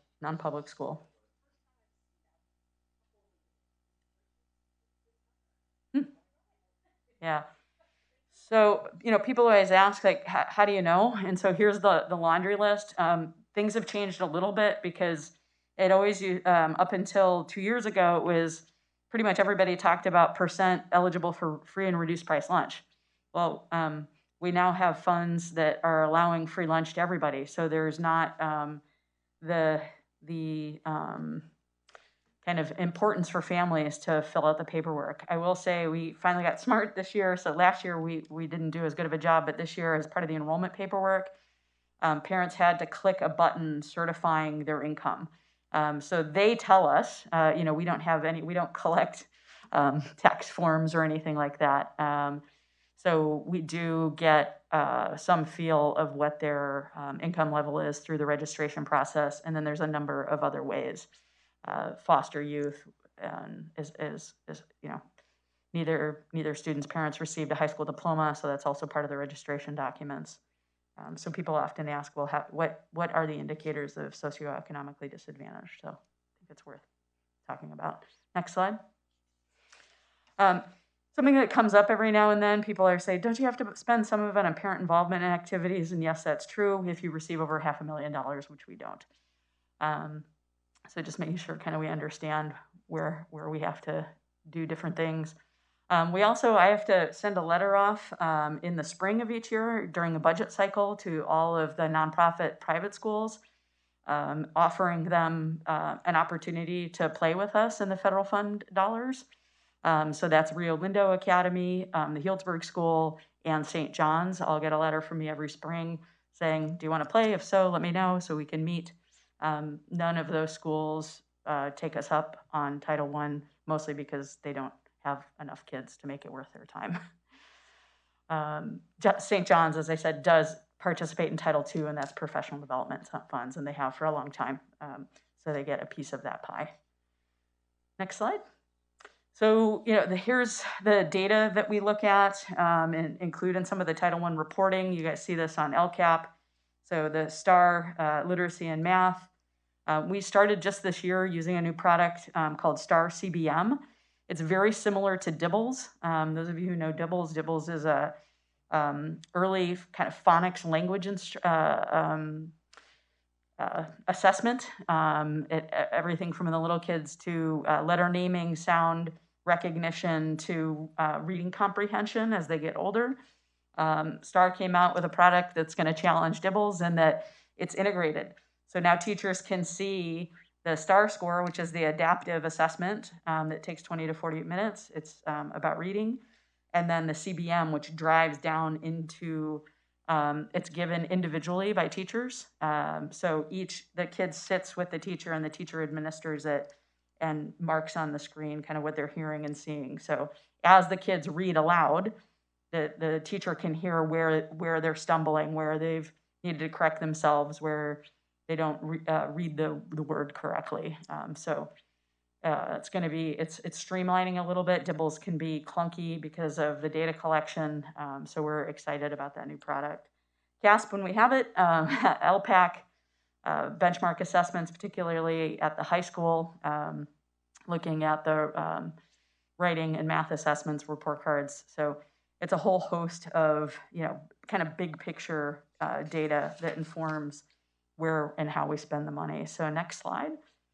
I mentioned earlier, the whole point of Title I is that we provide supports to get kids to meet the academic standards. That's what it's about, that we get kids who may not have the opportunities because of their socioeconomic status to meet the standards. I will say in Healdsburg, as evidenced by the presentation, the next one, that we do pay, the part about the social emotional needs are just as important as the academic needs. And you see that in kind of how we spend some of the money. I'll talk about that in a second. Next slide. So this shows the funding trend here. Part of this relates to our decrease in enrollment, right? That we just have fewer students. Part of this too is just a decrease in federal spending in education. And that last bar in blue, you'll see says 200,000. And when we get to the next slide, you're going to see 100,000, 104. We found out literally the day I was finishing this slide deck to get it into the packet. Debbie was like, I just got a revision from the feds and it looks like we're only going to get 104, not 218. So this is the reality of federal funds, is that they tell us something in May and then things change, right? So now that we're up and running, we have our preliminary allocation and it was revised to 104. Debbie doesn't know why. She asked SCO, she asked her colleagues around. there's a theory out there that it's maybe because the feds are putting so much into the COVID dollars, into the ESSER funds that we're going to talk about in a little bit. So they decided to decrease the funding amounts here. But it is, we see changes $20,000, $40,000, but $100,000, half of what we thought we were going to get back in May when we put the budget together is unprecedented in my time. So kind of threw us for a loop. Yeah, it was decreased across the board. Yep. Yeah. SCO got a lot of phone calls from CBOs saying, what just happened? Okay, next slide. So this is a summary of how we spent the funds last year. So this is unaudited actuals and expenditures from last year. You can see we spent about a little more than half of it on paraprofessionals to support those small groups. So we can do that station rotation. Jeff talked about we've had a paraprofessional at the TK classroom for 10 years. Part of that is are these funds. We had to renew our adaptive software, Lexia, last year. So that cost us a pretty penny. That's a 3-year subscription. That's $7,800. The MTSS there is allowing for the special education teacher at FMC to spend part of her time doing preventative work and working with students who don't yet have an IEP. So special education teachers paid out of special education dollars supposed to serve special education kids. We want to do some work in a tiered way and see if it's truly heading towards an IEP. Is this really a learning disability? So 0.2 of her position is paid for out of Title I, so she can do push-in, so she can host kids in her classroom who don't yet have an IEP or 504. You can see we have an additional school psychologist, that we have 2 full-time psychologists in a district that serves 1,300 and some kids. Normally that'd be 1. We have 2 full-time folks, and so part of the salary for our second school psychologist comes from Title I funds, and that goes to some of what we were talking before about the importance of social emotional and providing assistance so we can have early intervention. And then lastly, we use this money to pay for the support for the contract from Big Picture Learning. So doesn't come from general funds. Whenever we have a contract with outside folks, we try to use restricted dollars rather than general funds. So that helps pay for that. Next slide. So very similar. You'll see we have it lined out for now. Debbie and I had a conversation about whether to delete it. And she's like, well, things could change. So what happens is we've shifted, we get concentration, or we have to spend a certain amount of our LCAP dollars on unduplicated students, which is the same population as Title I. So low income, most of our, quote, unduplicated students, which low income, English learner, foster. So shifting some of that $135,000 into the concentration and supplemental category. And then honestly, some of it's getting paid for out of current COVID dollars. So if they took COVID dollars, or if they took Title I away from us because they're giving us more COVID, and we're using some of our COVID funds to cover that, we'll see how it comes out in the wash at the end of the year. And then everything else is the same from the year prior. So what happens is, like Title I is a part of our main budget. The principals at both schools who receive this dollar do a parent meeting to talk about our plan, kind of get feedback on how things are working. It's an iterative cycle in that, the high school principal and or Francisco Manriquez, the AP, will share this information with MBA families, and same at HES. And it's a way for us to kind of share our thinking with low-income families and hear what they think and how we're doing. So, any questions about Title I? I don't have any questions, but I was very pleased to see that. I know it's Title I, so it's a legal document, so it has to be offered in Spanish and English. But as a huge advocate of language access, I was pleased to see that that information on our board packet was both in Spanish and English. So thank you. Yeah. And no, to your point, often we have an English version and a Spanish version. So sometimes when we present, we put them up, if we're presenting to families. This one started many, many years ago as a combined, because then I hand this over to the principals and they play with it a little bit to make it a little more parent friendly and about their school. So the translation is in there. But anytime we do PowerPoint presentations and families are going to be an audience, it's in. Yeah, no, I think it's great. And I think, during a board meeting when we are providing, I know we don't have anyone with interpretation today, but for them to be able to see it in the language that they read. Yeah, and speak, maybe seeing it on yeah. Facebook. So Awesome. yeah. Thank you. Yeah, thanks for acknowledging that. I need some clarification, please. In the title of this agenda item, it's socio-economically disadvantaged. And then in one of your slides, socioeconomically is one word.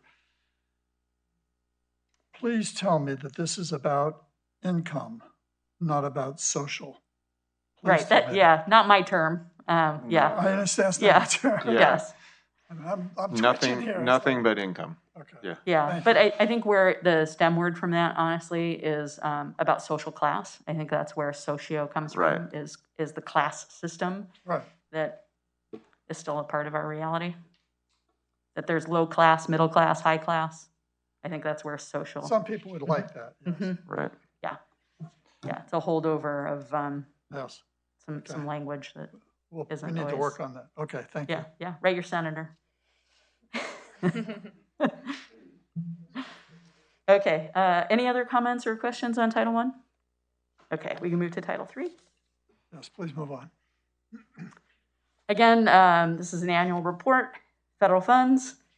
Title III is to help students attain English proficiency and meet those academic standards. So this is to be directed towards English learners and immigrant students. So that bottom line, we don't take the funds for immigrant students due to low numbers. In my time in the district, we have anywhere from 3 to 5 immigrant students across the district. I will say we're having an interesting year at the high school in that we have 6 true immigrants who have recently arrived, some as early as August. And that is unprecedented in my time in the district to have that many at the high school level. So you're going to see some of that in the next board meeting. We have a new course, math for newcomers, because we haven't had this situation. So part of this is all the paperwork and everything you have to do to get the funds. And even at, I think Erica has 3 newcomers at Fitch. We don't have any at the junior high, and I don't think we have any at HES. So a total of about under 10 in the district. And are all 6 of those across all the grades?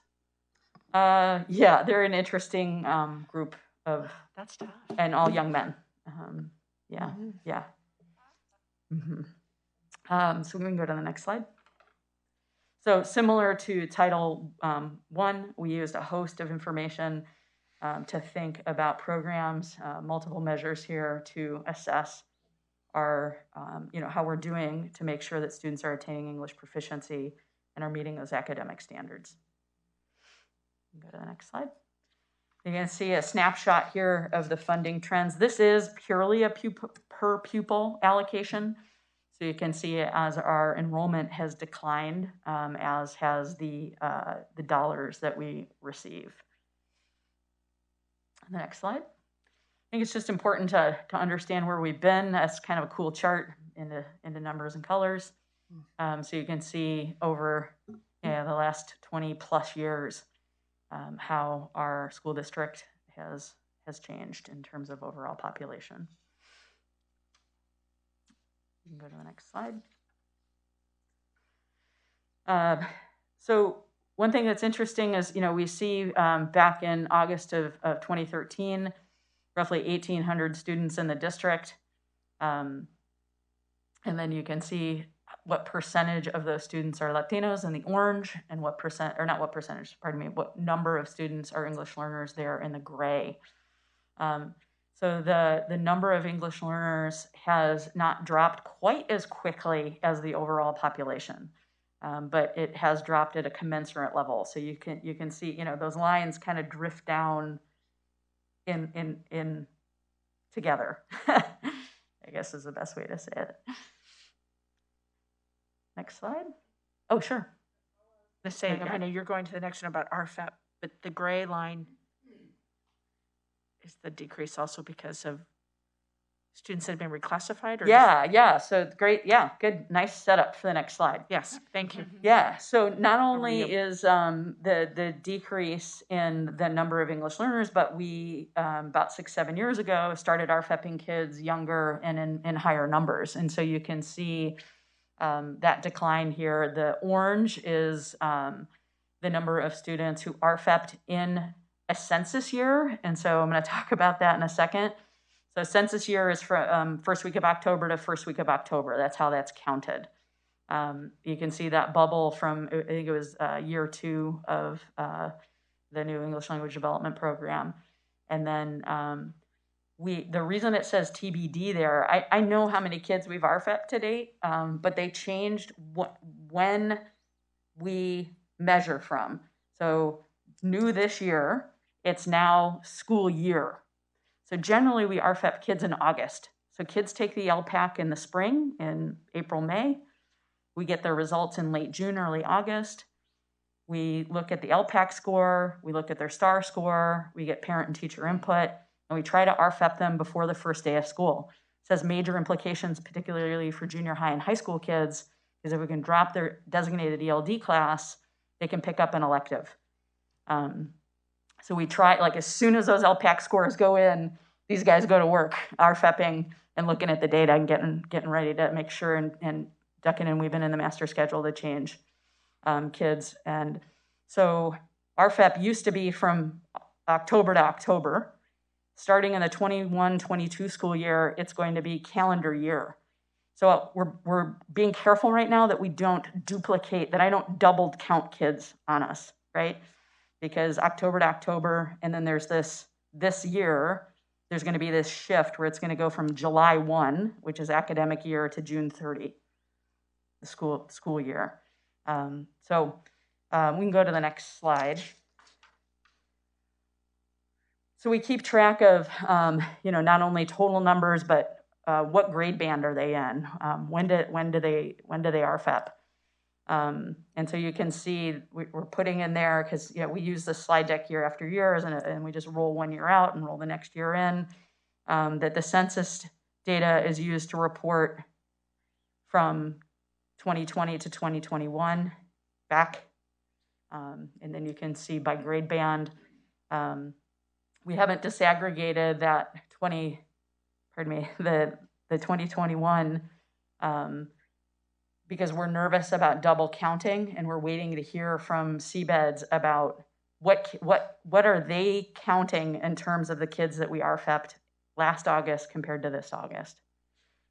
So it's got, in the next slide, we were like baffled. Like our internal data for this year was a little different than what was on the on DataQuest, and so we found this, and this is just documenting for us all that what I'm telling you is true, because a lot of people don't know this.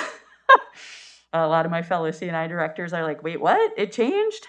So yeah, this is the CDE likes to change stuff on us, and then we figure it out once we start looking at the data. Did you have this information in June? No. No, it was last week. Like, was it Thursday? Yeah. We discovered it? Yeah. I'm like, it just doesn't make sense. Like, our numbers say 55, but they say 43, and I'm like, how did we lose kids? Like, what? Are we double counting? And so after June 30th, we have RFEP'd other additional students. Yes. Okay. Yes, exactly. And I have it in my notes right here.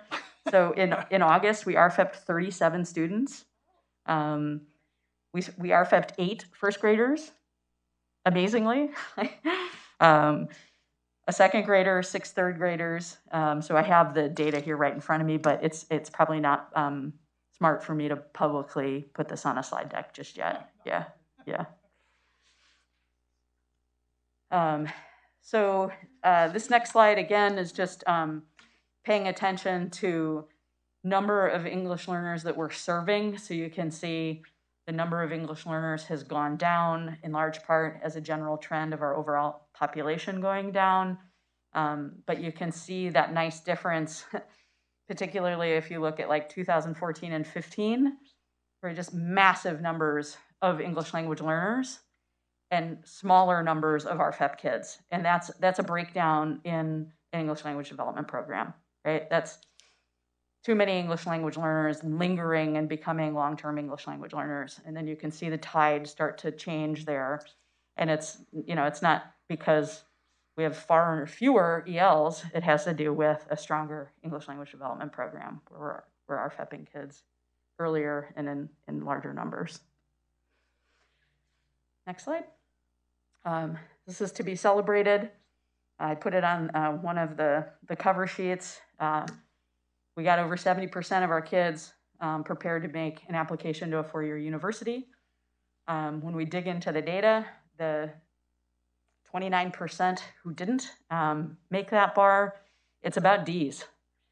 If you get a D grade in one semester of English or math, you are not eligible. So it's not about that we're not offering the right classes, that the kids aren't signing up. What's killing us, particularly in English and math, are the kids are earning Ds. And so you aren't A to G eligible if you get a D in any of those academic courses. Yeah. So I understand this. So 66 is in 2021, 66% of our EL RFEP kids are at the AG completion. Correct. Yep. 71% you say overall. Is that including the EL RFEP or is no? that the So those, non-EL? it Yes, should be a is. stacked Yeah. chart. It should be, yeah. So 71% is of the 130 graduates total, right? 130 kids graduated as the class of 21. Of that, the kids who were English learners, which I think there was one 12th grader who was an English learner, and then all the RFEP kids, 66% of that population. So they shouldn't be stacked. I'm confused. Mm-hmm. Yeah, I got to fix this graph. So We talk about 71% it is every year. overall. Overall, out of the 130 grads. So do we have the percentage of the non-EL RFEP kids? So we Yeah, it would compare be- the two different populations. I in fact gave it to the board in closed session. You guys all have it. I can tell you right now that, so any Latino in the district from last year's graduating class, the overall rate was 64%. And actually the EL was 66, so it was higher as an EL than overall Latino, which is interesting. White was 74%. So you do have that data available too. Thank you. Yeah. The overall rate, everyone together, was 71%. So your comment about the Ds is they were able to graduate. Mm-hmm. Sorry. Your comment about the Ds is they Uh-huh. were able to graduate, Yeah. but they don't actually, like the A to G doesn't really apply because It doesn't. You don't fulfill A to G when you get a D. I'm sorry, right? Yeah, You exactly. can't apply to Sonoma State. You can't apply to Right. Sacramento State if you Right. get a D. No, I Mhm. understand. Mm-hmm. So even if you decided you didn't want to go to the JC, we have many students who meet A to G requirements and decide for any number of reasons to go to a junior college. But we always want that option on the table. Yeah. So it's been a long conversation and still working around grading for equity and, And grading how practices. do these numbers compare with other districts nearby? Oh, that's a great question. Thanks for bringing it up. We're in the top 5 in the county. We For what exactly? A to G A to completion. G completion. Thank you. And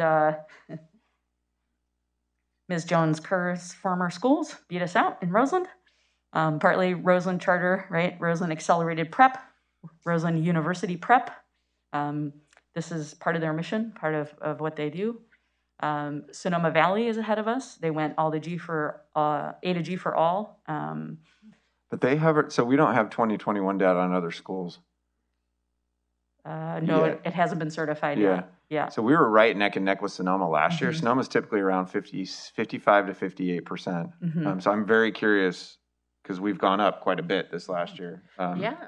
If other districts will have as well. So I don't know exactly when that data comes out, but we'll. Yeah, We'll and be able to then Creo, Creo in Santa Rosa City.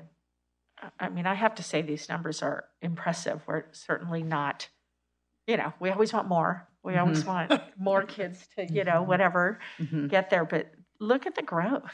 Yes. I mean, more like double like where we started. And again, I think that's just by having the graduation requirements. Yeah, But a lot about this is policy, right? Policy Yeah, changing practice. This is- totally. mhm. And an expectation that you're just going to do this. And if Mhm. you opt out, you have to consciously choose to opt out and blah, Mhm. blah, blah. And so this is amazing. Yeah. Yeah, and the it's a K-12 accomplishment too. I mean, the teaching that happens to support the learning to get the grade in an A to G class over time, right, is huge. And so it's a big lift by all. It's an accomplishment to definitely celebrate. And it'll be interesting to look at comparison with the latest data. So, All right, let's go to the next slide. Let's go in here. So again, this is the unaudited actual summary of expenditures from last year. Our final allocation came in at just under 35,000, so 3461. We tend to pot out this money in a mix of professional development, materials, and try to spread it out as best we can, right? So one school doesn't feel like they're missing out.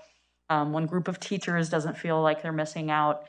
So you can see here, this during this past year was potted out. I'm going to give you a second to look at that. If you have any questions about what any of that is, I'm happy to.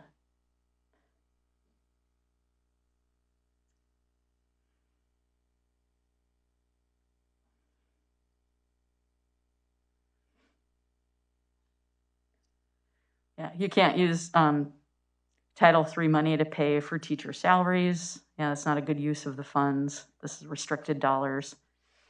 So we can go to the next slide. This, though, we're not potting out, right? We're spending $5,000 in professional development and curriculum for EL Achieve at the high school. So we continue to work on high school, kind of, thinking like Title I, up and down, right? And then $25,000 for the steel consulting for the training that is happening at Jeff's school. We've got a bunch of new teachers with a combination of Healdsburg Elementary and Healdsburg Charter. We've heard from some teachers that they feel really good about their ELD practices and supporting English language development for students throughout the school day. And from other teachers, honestly, who haven't had as much experience in training, right? And there's no blame or shame there. It's just a difference in kind of pedagogy and training over the last 10 years. And so, we're not using general funds. Again, try not to use general funds to pay for consulting costs. So it made sense to spend the big pot of money there at Healdsburg Elementary around early intervention and getting all of our teachers on the same page. Yeah. Thank you for doing this. Yeah. Any questions or comments about Title III? Great. All right. Thank you for your time tonight. if it pleases the board, I'd like to suggest we skip to reports and we pick up the MOU after the reports. We could amend the agenda to do that. We have some guests in the audience, and this has gone longer than normal. Yeah. That works for me. Any objections? All right, so let's move to reports. F, please. We have Marion Van Allier here from HEF to give a report. So thank you so much for being here with us and for sticking in. Yeah. My husband even joined me. Peter's here too. Hey, Peter. He can get a taste of what's going on. I just have to start with supporting this district, sitting through this meeting so far. I know I've only had a fraction of all that goes on. And I'm only 1 month. I think I was participating in a Zoom meeting a couple of months ago. But my takeaway as a mom and a grandmother is the care that we give our students in this district. It chokes me up. It's really amazing to hear the work that is going into building a student, bringing a student up and out into our environment and our society and making this all a better world. And it just warms my heart. And with that, I want to let you know that we are going to give the district a check for $28,000. And that will be used for parent outreach to enhance that already wonderful and amazing program. The other thing that I want you to be aware of is we have Education Week coming up. That is the second week of November. And we'll be reaching out to businesses in the community to help support raising funds. My last comment has to do with our timing.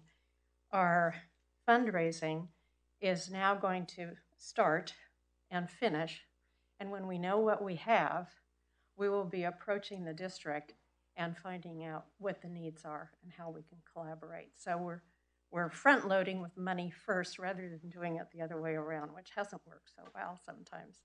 So we're going to be spending the next year and a half raising money, and then we'll be coming to the district to talk about it. Yeah, Thank the you. pandemic gave us a nice opportunity to reset on that, which helps them. We can identify priorities, they fundraise, and then we can fund them once the money's in hand. So, yeah. No needing to come back to you for something. We want to avoid that. Thank you very much, everybody. Thank you, Miriam, for Come being back here. anytime. Yeah. HADA. Do we have a HADA report? And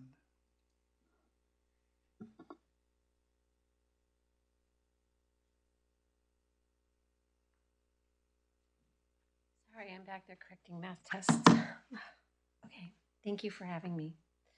It's October, and HADA, I'm sorry, and HADA would like to report that the kids have just had their first round of progress reports at the secondary level, and that the elementary teachers are currently getting ready for conferences. As I have said before, I'm so proud of the HUSD teachers. They have always been awesome, and this year even more so. There have been so many students entering and leaving school due to COVID or exposure, and teachers have been finding ways to keep up with who needs what and when. It's sort of like popcorn. It's fast, it's furious, and it's all over the place. For example, a student walked into my room. Before he could sit down, the phone rang, and he was out for a number of days. That's how fast it goes sometimes. The negotiators have been working with the district on an MOU for students who are out due to COVID or exposure, and we're close to being done. HADA is currently working on a few issues or concerns with administration, and I have meetings scheduled this week and next week to continue to work with administration on these ideas. HADA is hopeful that we can come to agreement soon. One of the things that the teachers asked me to bring to you was focus. The teachers would like to focus on a few things. No more new things. It's a busy year. They would like to work with a few things that they have, and to do a really good job at just a few things. And then determine over time if those few things that we've been working on are really something that's helping our students or not. So no new programs or ideas. Let's just work on what we have and determine if they're valuable programs to help our kids out.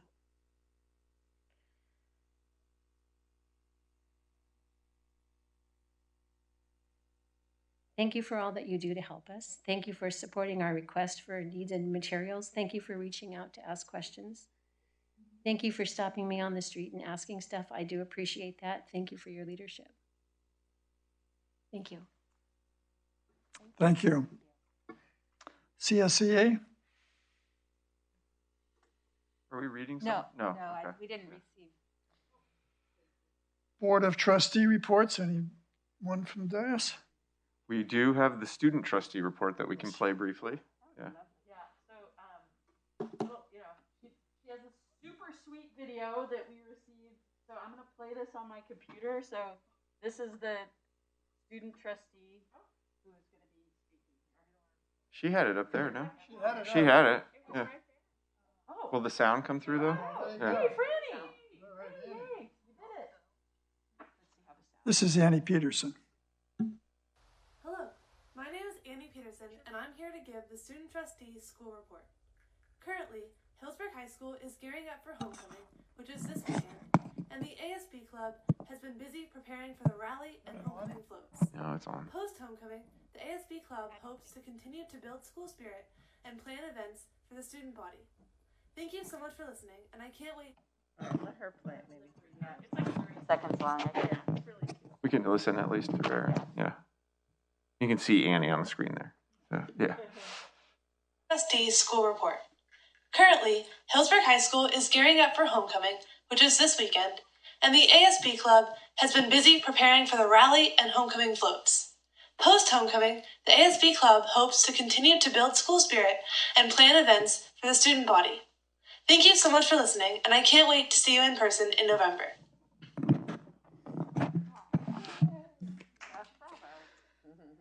Ms. Jones-Kerr, would you tell Lenny thank you for us, please? Any other reports from the board? All right. Come back at 8:05, does that sound? Yeah, I think we'll take a break now and Yeah. come back to F later. I'd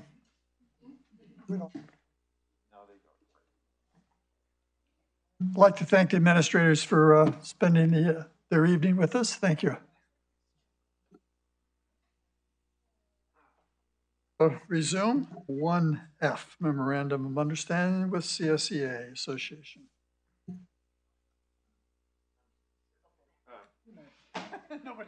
Yeah. So you've got in your packets the MOU that we've negotiated with the classified employee unit, and basically it extends sort of the changing in duties for jobs that have existed since the pandemic began. It does leave a provision for certain kinds of jobs that people perform, such as caring for students in our care rooms when they're sick. They would get an additional stipend on a monthly basis. And then finally, the district, in the interest of taking care of our employees, has extended COVID leave by 10 days through the end of December, so that if anybody was to get positive or have a family member that they had to care for with a documented positive case, they could use those 10 days. So similar to the leave that was given by the federal and state governments that ran out in September. So we do need approval from the board to be able to provide those things to our employees. Do we have a motion to approve this? So moved.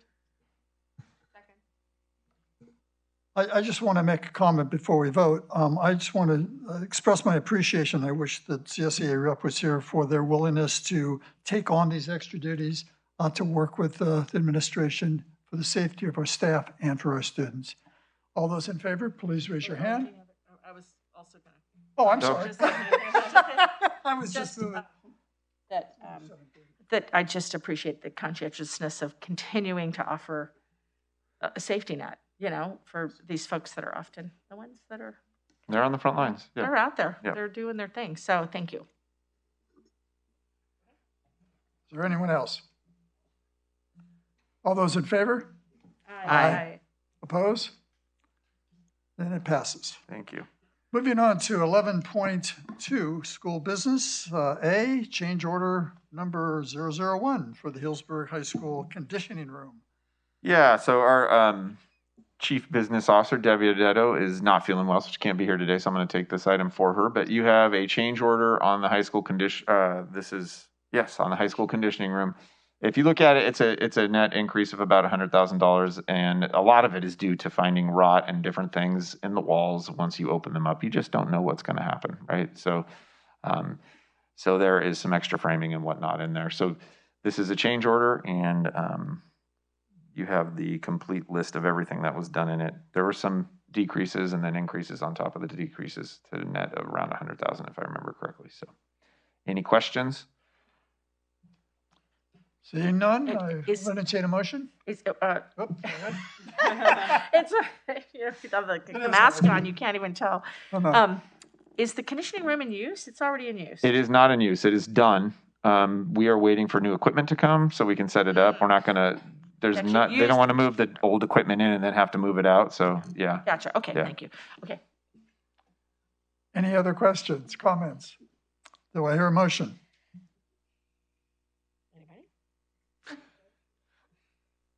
Please. I move to approve 11.2A, the change order for, do I have to say more than that? No, you're good. enough? 11.2A is good. Yeah. Do we have a second? Second. Go ahead, Donna. Thank you. All in favor? Aye. Oppose? Thank you. Motion carries. Now that the change order is approved, the conditioning room is done. So this is a notice of completion that we have finished, the contractor has finished the project. We still have more to do internally to get it online. We're hanging TVs in it and then moving the equipment in when we get it. So, Any idea when that's going to be, when it'll be ready to go? if I remember correctly, it's December they thought the equipment was going to be here, most of it, and then some of it will come in January. So once we get it in December, they'll start moving in there. If you recall, the class is on the stage in the back classroom right now in Frost Hall, and so it's immediately adjacent, and some stuff in the gym. So there'll be a way to kind of have it hybridized for a bit. But the teacher, Josh Kavanaugh, is beyond excited. And we also started an after-school conditioning opportunity. Just drop in anybody who wants to come, and he's been averaging 30 to 35 kids coming in to work out. So yeah. That's awesome. That's I mean, great. it's an amazing resource, all cleaned up. Yeah. Nice, yeah. Cool. So this is just to accept the notice of completion. I'll entertain a motion. I move to approve the completion of the conditioning room project. I'll second. Questions, comments? All in favor? Aye. Oppose? Carries unanimously. C, ESSER 3. So yeah, curriculum director is talking here in the business section. Yeah. Give me the money, Debbie. We had planned that she was going to do an overview of where we were at with current COVID funds, right? This is ESSER 3. We have to get a plan approved by the board by October. What is it, October 29th, I think? Yeah, I wrote in here. So everybody across the state is hustling to get this in front of their board in their October meeting. So we have to do this tonight. This is a working document. Ideally, you guys would have just heard from Debbie a minute ago about where we are with ESSER 1 and 2, right? What we're talking about here in ESSER 3 is kind of future planning, right? And just so you know that we will bring you the sort of overarching presentation that Debbie was going to present in November. So. Just under the weather and couldn't get it done. That's the bottom line. So we thought it'd make sense if she did the summary of 1 and 2 that I'd come up and talk about 3. Sure. So let's go ahead and go to the next slide. So you can see there, kind of foreshadowed this, that we think that maybe Title I allocations were a little less across the board to all districts because the feds are putting more money into ESSER dollars. So this money can be spent as of now through right before, it's kind of a weird time, right? September 30th, 2024. So the thinking there is that it can be used for summer school through the 23 year, right? But not into the 24-25 school year. So can I just interrupt? There is a lot of talk about what happens after this, right? A, learning loss is real, and it's not going to be made up in 2 years. B, we're hiring people, and there's a fiscal reality to that if there isn't dollars that come in to continue with those positions, there will be layoffs in March of 24. And so there's real conversations already happening about what are these realities looking like right now. Right now, we've approached this as a way to extend and have positions for 2 years so that we can meet the needs as best we can with these ESSER dollars around the parameters. It's going to be something we continue to talk about. Sorry, you probably were going to say all that. No, that's okay, and it's good. I mean, you want to be careful, right? You want to do as much as you can to support accelerating the learning, but you also don't want to set yourself up for doing something that isn't sustainable, right? So it's really about triage, right? That's where we're at. I trained as an EMT, and we're in triage right now, and that's where we're putting resources. So kind of think about it like that, but there are, as Chris said, long-term implications here when you add positions. So we'll talk about that in a minute.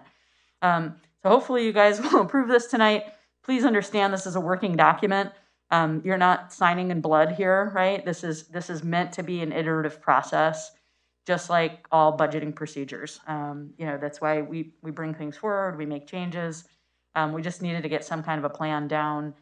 We will send this off to SCO, and it gets looked at by both the education side of the house and the budget side of the house. So the SCO folks will go through this, and if they see anything where it's not an allowable expense or it's maybe a poor choice or something like that, the county office provides some guidance. We can go to the next slide. So I've mentioned this before. Living document. Updates do not need to be approved by SCO. If we make any major changes, we would bring that forward to you as we change things. So, generally, if there's anything in a $3,000-$5,000 change, we try to bring it forward to you guys and talk about it in an open category or open forum. Next slide. So they really wanted us to make sure that we're referencing our other plans, and we're not like, let's do this today, right? But get that LCAP binder out, get that learning continuation plan out, get that expanded learning opportunities, the single plans that each of the schools are currently updating. So don't just look at a blank page, right? Go back to these other massive planning documents that we've used over the last year and a half, 2 years. We do have to spend at least 20% on the lost instructional time. That's not a problem. We're well over. The money can only be spent in 3 categories. The other is kind of funny. So we're not putting any in other. That makes us nervous. Other is weird. What other makes, other is what's that include, right? So we don't have any money in other. And it does require progress monitoring. So just like the titles, and we have to put reports into both SCO and the feds on how the money's spent and what changes we've seen in student academic and other social emotional and whatnot. I'm losing it. Okay, next one. Engagement process, right? This has been rushed, I will say, right? We got our allocation, in August, right as we were starting school, maybe, Chris, right? We found out a little bit about what was going to be happening. We didn't get the template until a month ago. So the engagement, we have shared the slide decks with ELAC and DLAC. School administrators are sharing it in their governance council and their site leadership. Chris shared it in an executive session with HADA. And then again, reflecting on the LCAP, right? We do lots of stakeholder engagement as part of the LCAP. That counts.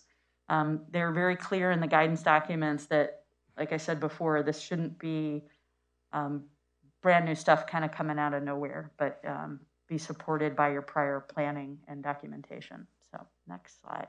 I just want to highlight, we found out a month ago we had to do stakeholder engagement, right, and make a plan. So it's a very quick turnaround. So our total allocation there is 1.7 million, so 1.697.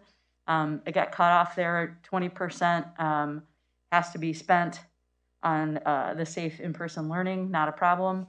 So part of that contract that Diane was talking before with, what's the name of the company? Maxim. Mm-hmm. That's going to try to get us the certified nursing assistants. So $60,000 of that contract with that company is to help pay for the CNAs that will do contact tracing. We also, our nurses are so busy that we've got students with diabetes that we could use some support with. So Jeff and parents and people are pitching in where it's okay, right? No kids are missing a diabetes test, right?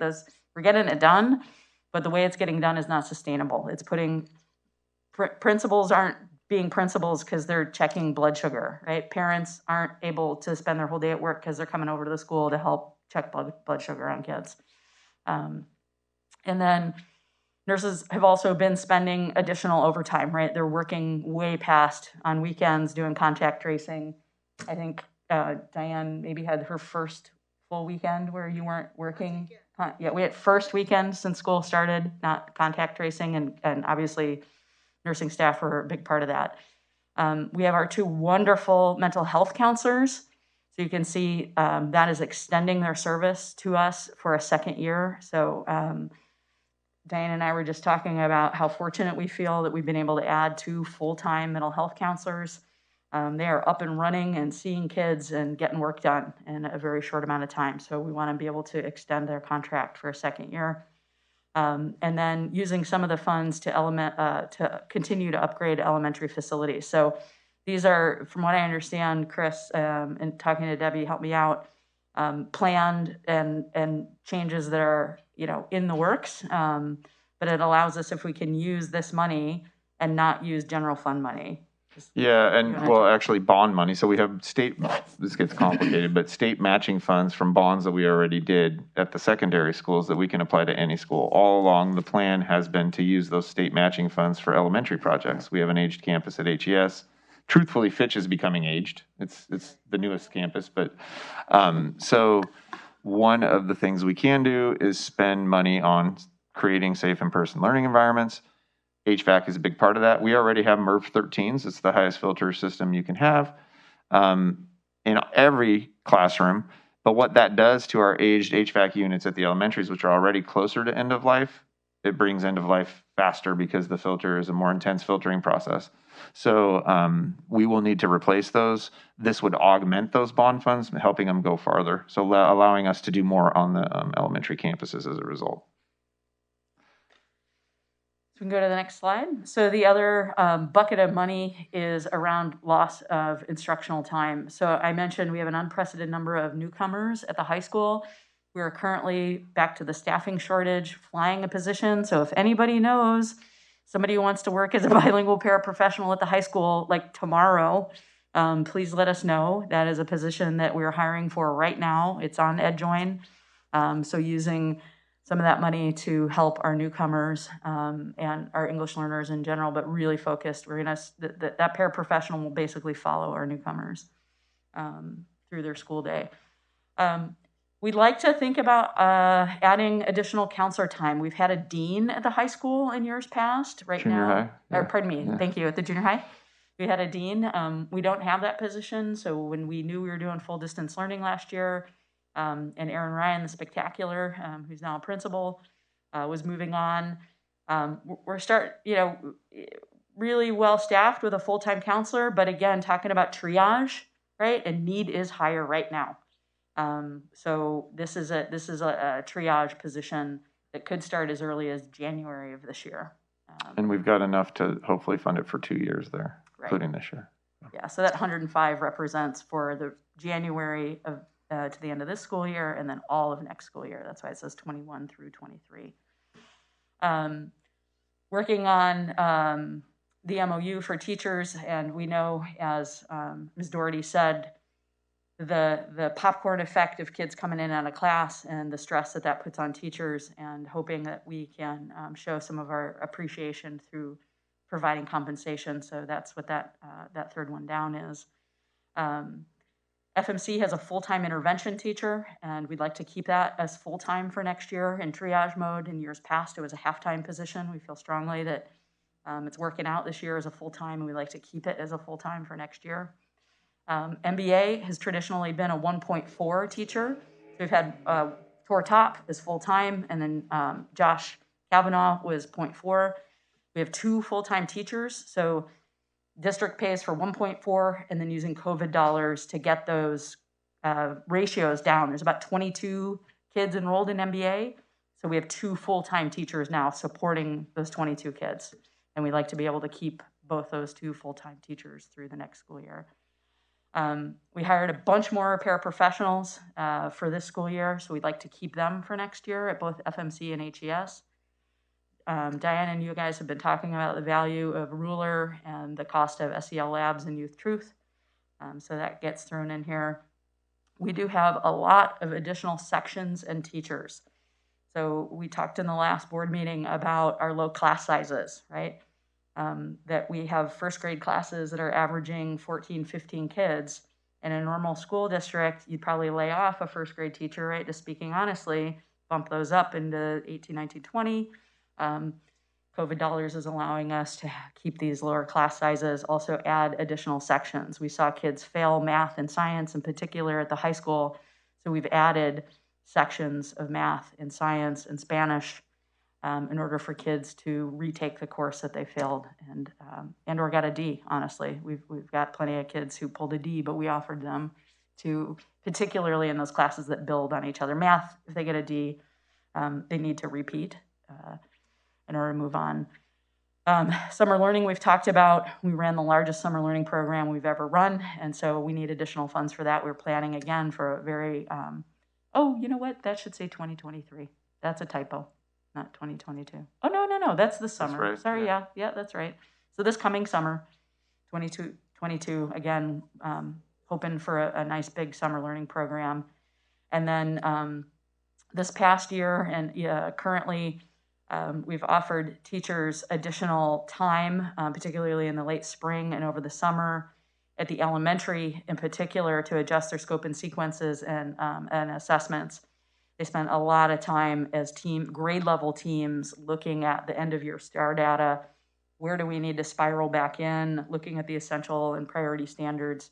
And we want to make sure that when teachers are doing that extra duty work on the weekends, in the evenings, and over the summer, that they can turn in a time card for that. So setting aside money to continue that work. So that's what we got. Any questions or comments? Before we take questions, we do have a public comment. Robin Daughtry, would you like to come to the podium, please?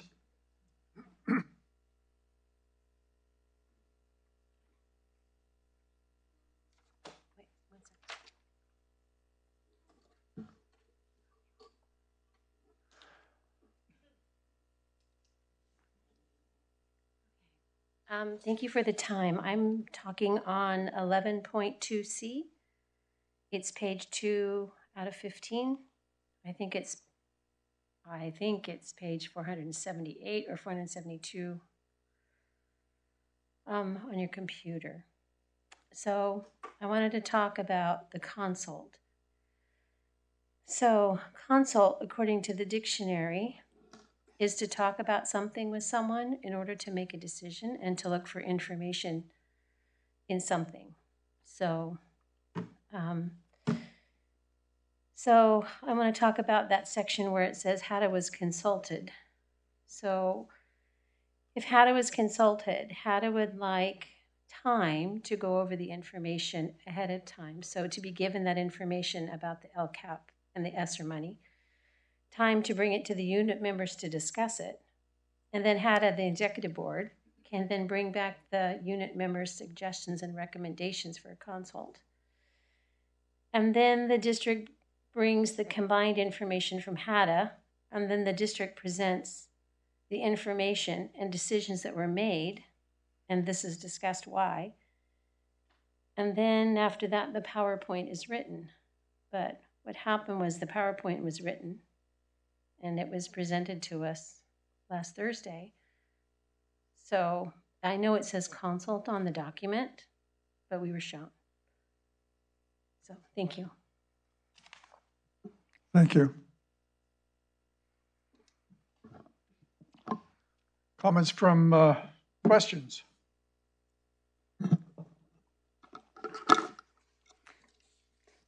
I want to reiterate, it's a living document, and this is in less than 1 month's time work that has been put on a piece of paper and will submit to SCO in order to make sure that there's nothing in here that's not allowable.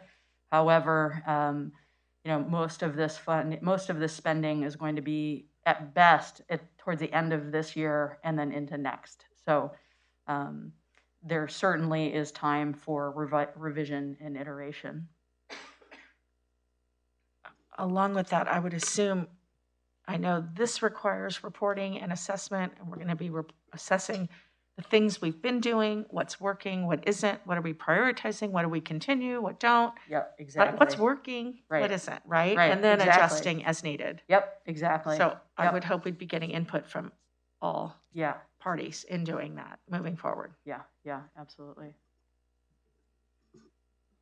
I do have some questions regarding some of the numbers, but I think I'll give you a call maybe tomorrow. Sure. If that's okay. Yeah, absolutely. I do have one question though, where it says additional teachers sections. Do you have roughly how many that sections might be? I think it's it's a little over 2 something at the high school, 2.6, 2.8 FTE. FTE. FTE. Okay. Mm-hmm. Yeah, it's more this year than that number reflects. So we're Okay. assuming we'll need less sections next year. So an example Yeah. is we have 0.4 Learning Center. So you guys approved the Learning Center course, right? We don't anticipate that Learning Center will be needed forever and ever. Okay. Right. So some of it's a it's moving target stopgap. too. As we Right. We have no, an I- it all extra unfolds. section of Yeah. science, right? Drew Kempiak, who is here as a high school, summer school principal, is teaching 1.2. He's teaching 6 out of 7 sections in order to offer a section to kids who couldn't take summer school. So now they're making up a class during the school year. Right? If you recall, we couldn't find a summer school science teacher. Yes. Yeah, right. And we have a same situation in math and Spanish, and then I mentioned the keeping the class sizes low in elementary, and that without this additional funding, we'd be looking at stacking classes and Right. doing layoff notices. Mhm. Thank you. Yeah. Other questions, comments? Oh, I just wanted to say that I think that additional teachers and sections is really the heart and soul of, what this is about, is that, that one-on-one or, really positive teaching ratio and the availability of good teachers to, remedy what we know was a very difficult year for many, if not all, students. Yeah, I mean, you can look like this is mostly staffing, right? You've Right. You got counselors, you got an intervention teacher Yeah. position, an MBA teacher position, all these little sections, and And I can just say, from the parent side, I can certainly confirm that, all of this beefing up of these resources is really working for the Cool. students. It's noticeable. It's really good for their, for their return to school.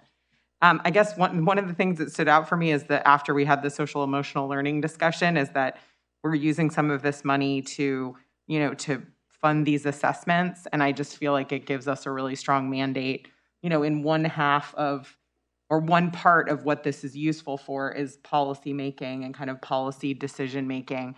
And I think, this is making a commitment of these very important funds. So, it's on us to make sure that we're using that information to this end, for sure. Yeah, and key to all of this as we proceed in the next few years is measuring everything new, every different position to make sure we're going to hold on to what's effective and what isn't, and Right. we don't do it again, So Right. it will be really important that we are looking at lots of different data points to see how students are progressing in their learning and making up for that loss. So. And taking action based on those data points. Exactly. So the quality of that data is really important, but then that we continue to follow up and improve based on that information. Yeah, in education, RTI is response to intervention, right? In the business world, RTI is return on investment, right? So, yeah, if we look at it through a return on investment lens, I think that's what we're all driving at here. Mm-hmm. Mm-hmm. Thank you. So I'll let you guys vote. I'll entertain a motion. I'll motion to approve. I'll second. Questions, comments? All in favor? Aye. Opposed? None? Motion passes. 11.2D, enacting Assembly Bill 361. Mr. Superintendent. I'm going to do my best to explain this. It is honestly, in my view, a very weird piece of legislation. So for 18 months, we were allowed by an emergency order at the state level to have Brown Act governed meetings remotely via Zoom. Still had to public notice and make a way for the public to interact, but we could do it via Zoom. For whatever reason, now we are allowed to continue to do that, but we have to self-declare an emergency within 30 days of any said meeting and continue to do it as long as we think there's an emergency. So while we are in person here, and we will remain in person, I believe, fingers crossed, we do have some meetings happening remotely, such as our governance councils in some schools and our ELACs. Some of them would like to continue remotely for different reasons. And so I'd like to maintain that flexibility. For us to do that, we're going to have this bill as an action item on every school board meeting for the foreseeable future until we're comfortable with everybody being back in person. Because it has to be within 30 days of any meeting. I don't know why they couldn't just give us another 6 months, right? Now we do this every 30 days. So this is sort of an umbrella that allows any meetings who want to be remote to be Correct. remote. Yeah. Okay. But I want to reiterate, there is no intention at all or desire to have a school board meeting be remote. So, yeah. So I did go to, is it okay for me to come in and ask now? I did go to a CSBA regional meeting, a Zoom meeting, where there was a lot of discussion about the issue of which districts are staying on Zoom with their board meetings. And we were specifically talking about board meetings, but we got into a pretty good conversation about how having the meetings on Zoom during the pandemic gave many more interested people access to the information that was happening at the meeting and the ability to make a public comment from their home, and that it resulted in quite a lot more participation because this is an empty, essentially, you know, we have one in the gallery at the moment. So, and during the online meetings, I was attending the meetings before I was on the board, and it was so easy as a parent to be fulfilling my normal responsibilities while I also listened to the meeting and was able to comment from home. And I feel really strongly that we should work to do something along those lines that makes the meetings more accessible to people. So it's just not such a large commitment to participate or hear what's going on, and also that you don't have to wait to get the information until the minutes are posted or until. Yeah, I mean, so we are broadcasting live. So it's on Facebook Live. We are, which covers one of the issues, right, exactly. Which makes it more accessible for those who are on Facebook to watch the meeting, but it doesn't solve the issue of getting comments. And that's why I feel like this is relevant to this particular piece, because I know there are districts and a couple of different people from around volunteered to talk to me about what the technical solutions were that they were doing to make the meetings accessible to those phoning in from home or, connecting from home. Yeah. We are working with the city actively because they have the same desire for city council meetings here on a solution for that. And we're a little bit, we have to follow them because we're in their space and going to be using their equipment. But that is a goal that we are working on. I just thank you so much. I really think it needs to be a priority because there's a lot of things, there's decisions happening at these meetings and discussions that are relevant to everyone's day-to-day life with their students. And we covered a number of things tonight that I think people would be curious and interested about. So. No, I hear and to add to that, I just want to say and interpretation too included, because as helpful as Facebook Live could be, it's only in language. In English, right. It's only in English. So allowing for comment and having an interpretation. I know the city is working on that too. So yeah, it's going to be interesting to be able to interpret in person and online. I guess we'd have to hire another interpreter. Yeah. I mean, is this a weird thing to actually set up for us to Zoom from our individual?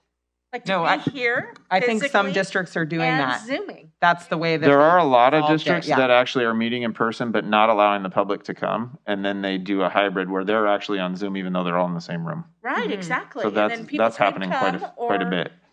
But no, they're not allowing people to come. So it's closed to the public. It's open in person. Like the board. So for Cloverdale did this like throughout most of the pandemic. So there's a lot of, I don't know, I haven't found a district that's successfully, and maybe you did. I can get the referrals that people gave me at the meeting, but it sounded like there was so many variations on how people were doing it. And it seems to me that the thing that should be driving whatever technical solution we're looking for is what are the pieces that we thought were the most positive about doing it on Zoom, and just trying to find a way to make sure that those positive pieces are available. And it seems like Zoom, because of the availability of translation, it's so simple. There's no reason why we couldn't be on Zoom if that's the easiest way to get everyone. Potentially, yeah. And then I don't know if Zoom meetings can be broadcast on Facebook Live, but that would be great too. Yeah, it's a button, I think. Yeah. Karen knows that. It's a button. Yeah. They can't comment, but you can be on Facebook Live. Yeah, and that's how city is running their meetings right now too. But I can tell you, Karen's been actively working with the city to figure it out here. Thank you, Karen. Yeah. So, okay. Yeah, it's. I think we have a public comment. Amen. Yeah, it does. I mean, I agree. Record that for Kind the of the minute. best of both worlds. Right. Well, and there was a lot of just talk about all the different ways people were solving this exact problems Yeah. that we faced. So I notice in this, the recommendation is DLAC, ELAC, site governors councils for the next 30 days. That's a recommendation. What if there are other meetings to be held on distance or Zoom or I whatever? don't think You've we only have made any those. other Brown Act Yeah, it's Brown Act. governed I meetings. understand that. Yeah, I don't think so. If you're not Brown Act governed, you can do it however you want. Okay, Yeah. that's all we have. Yeah. Thank you. And we have to do this So, every 30 days. every We can't 30 just days. do That's the silly part of We it. can't do a blanket emergency for 3 months. It's got to be within every 30 days of the meeting. Yeah, it's totally bizarre. Okay. So, yeah, it's just So is next this month an- it'll be 2 minutes, right? Like it's not is that this big an a deal. It's just action? weird. It is an action. Thank you. I'll take a, Can thank I you. move Would that you we- please move? that I move that we enact Assembly Bill 361 for the next 30 days till our next board meeting. I'll second. All in favor? Aye. Noes? Thank you. It passes unanimously. Any Board of Trustee reports, comments, or requests for information? I have a comment. I meant to do this at the beginning, and I apologize for not doing it.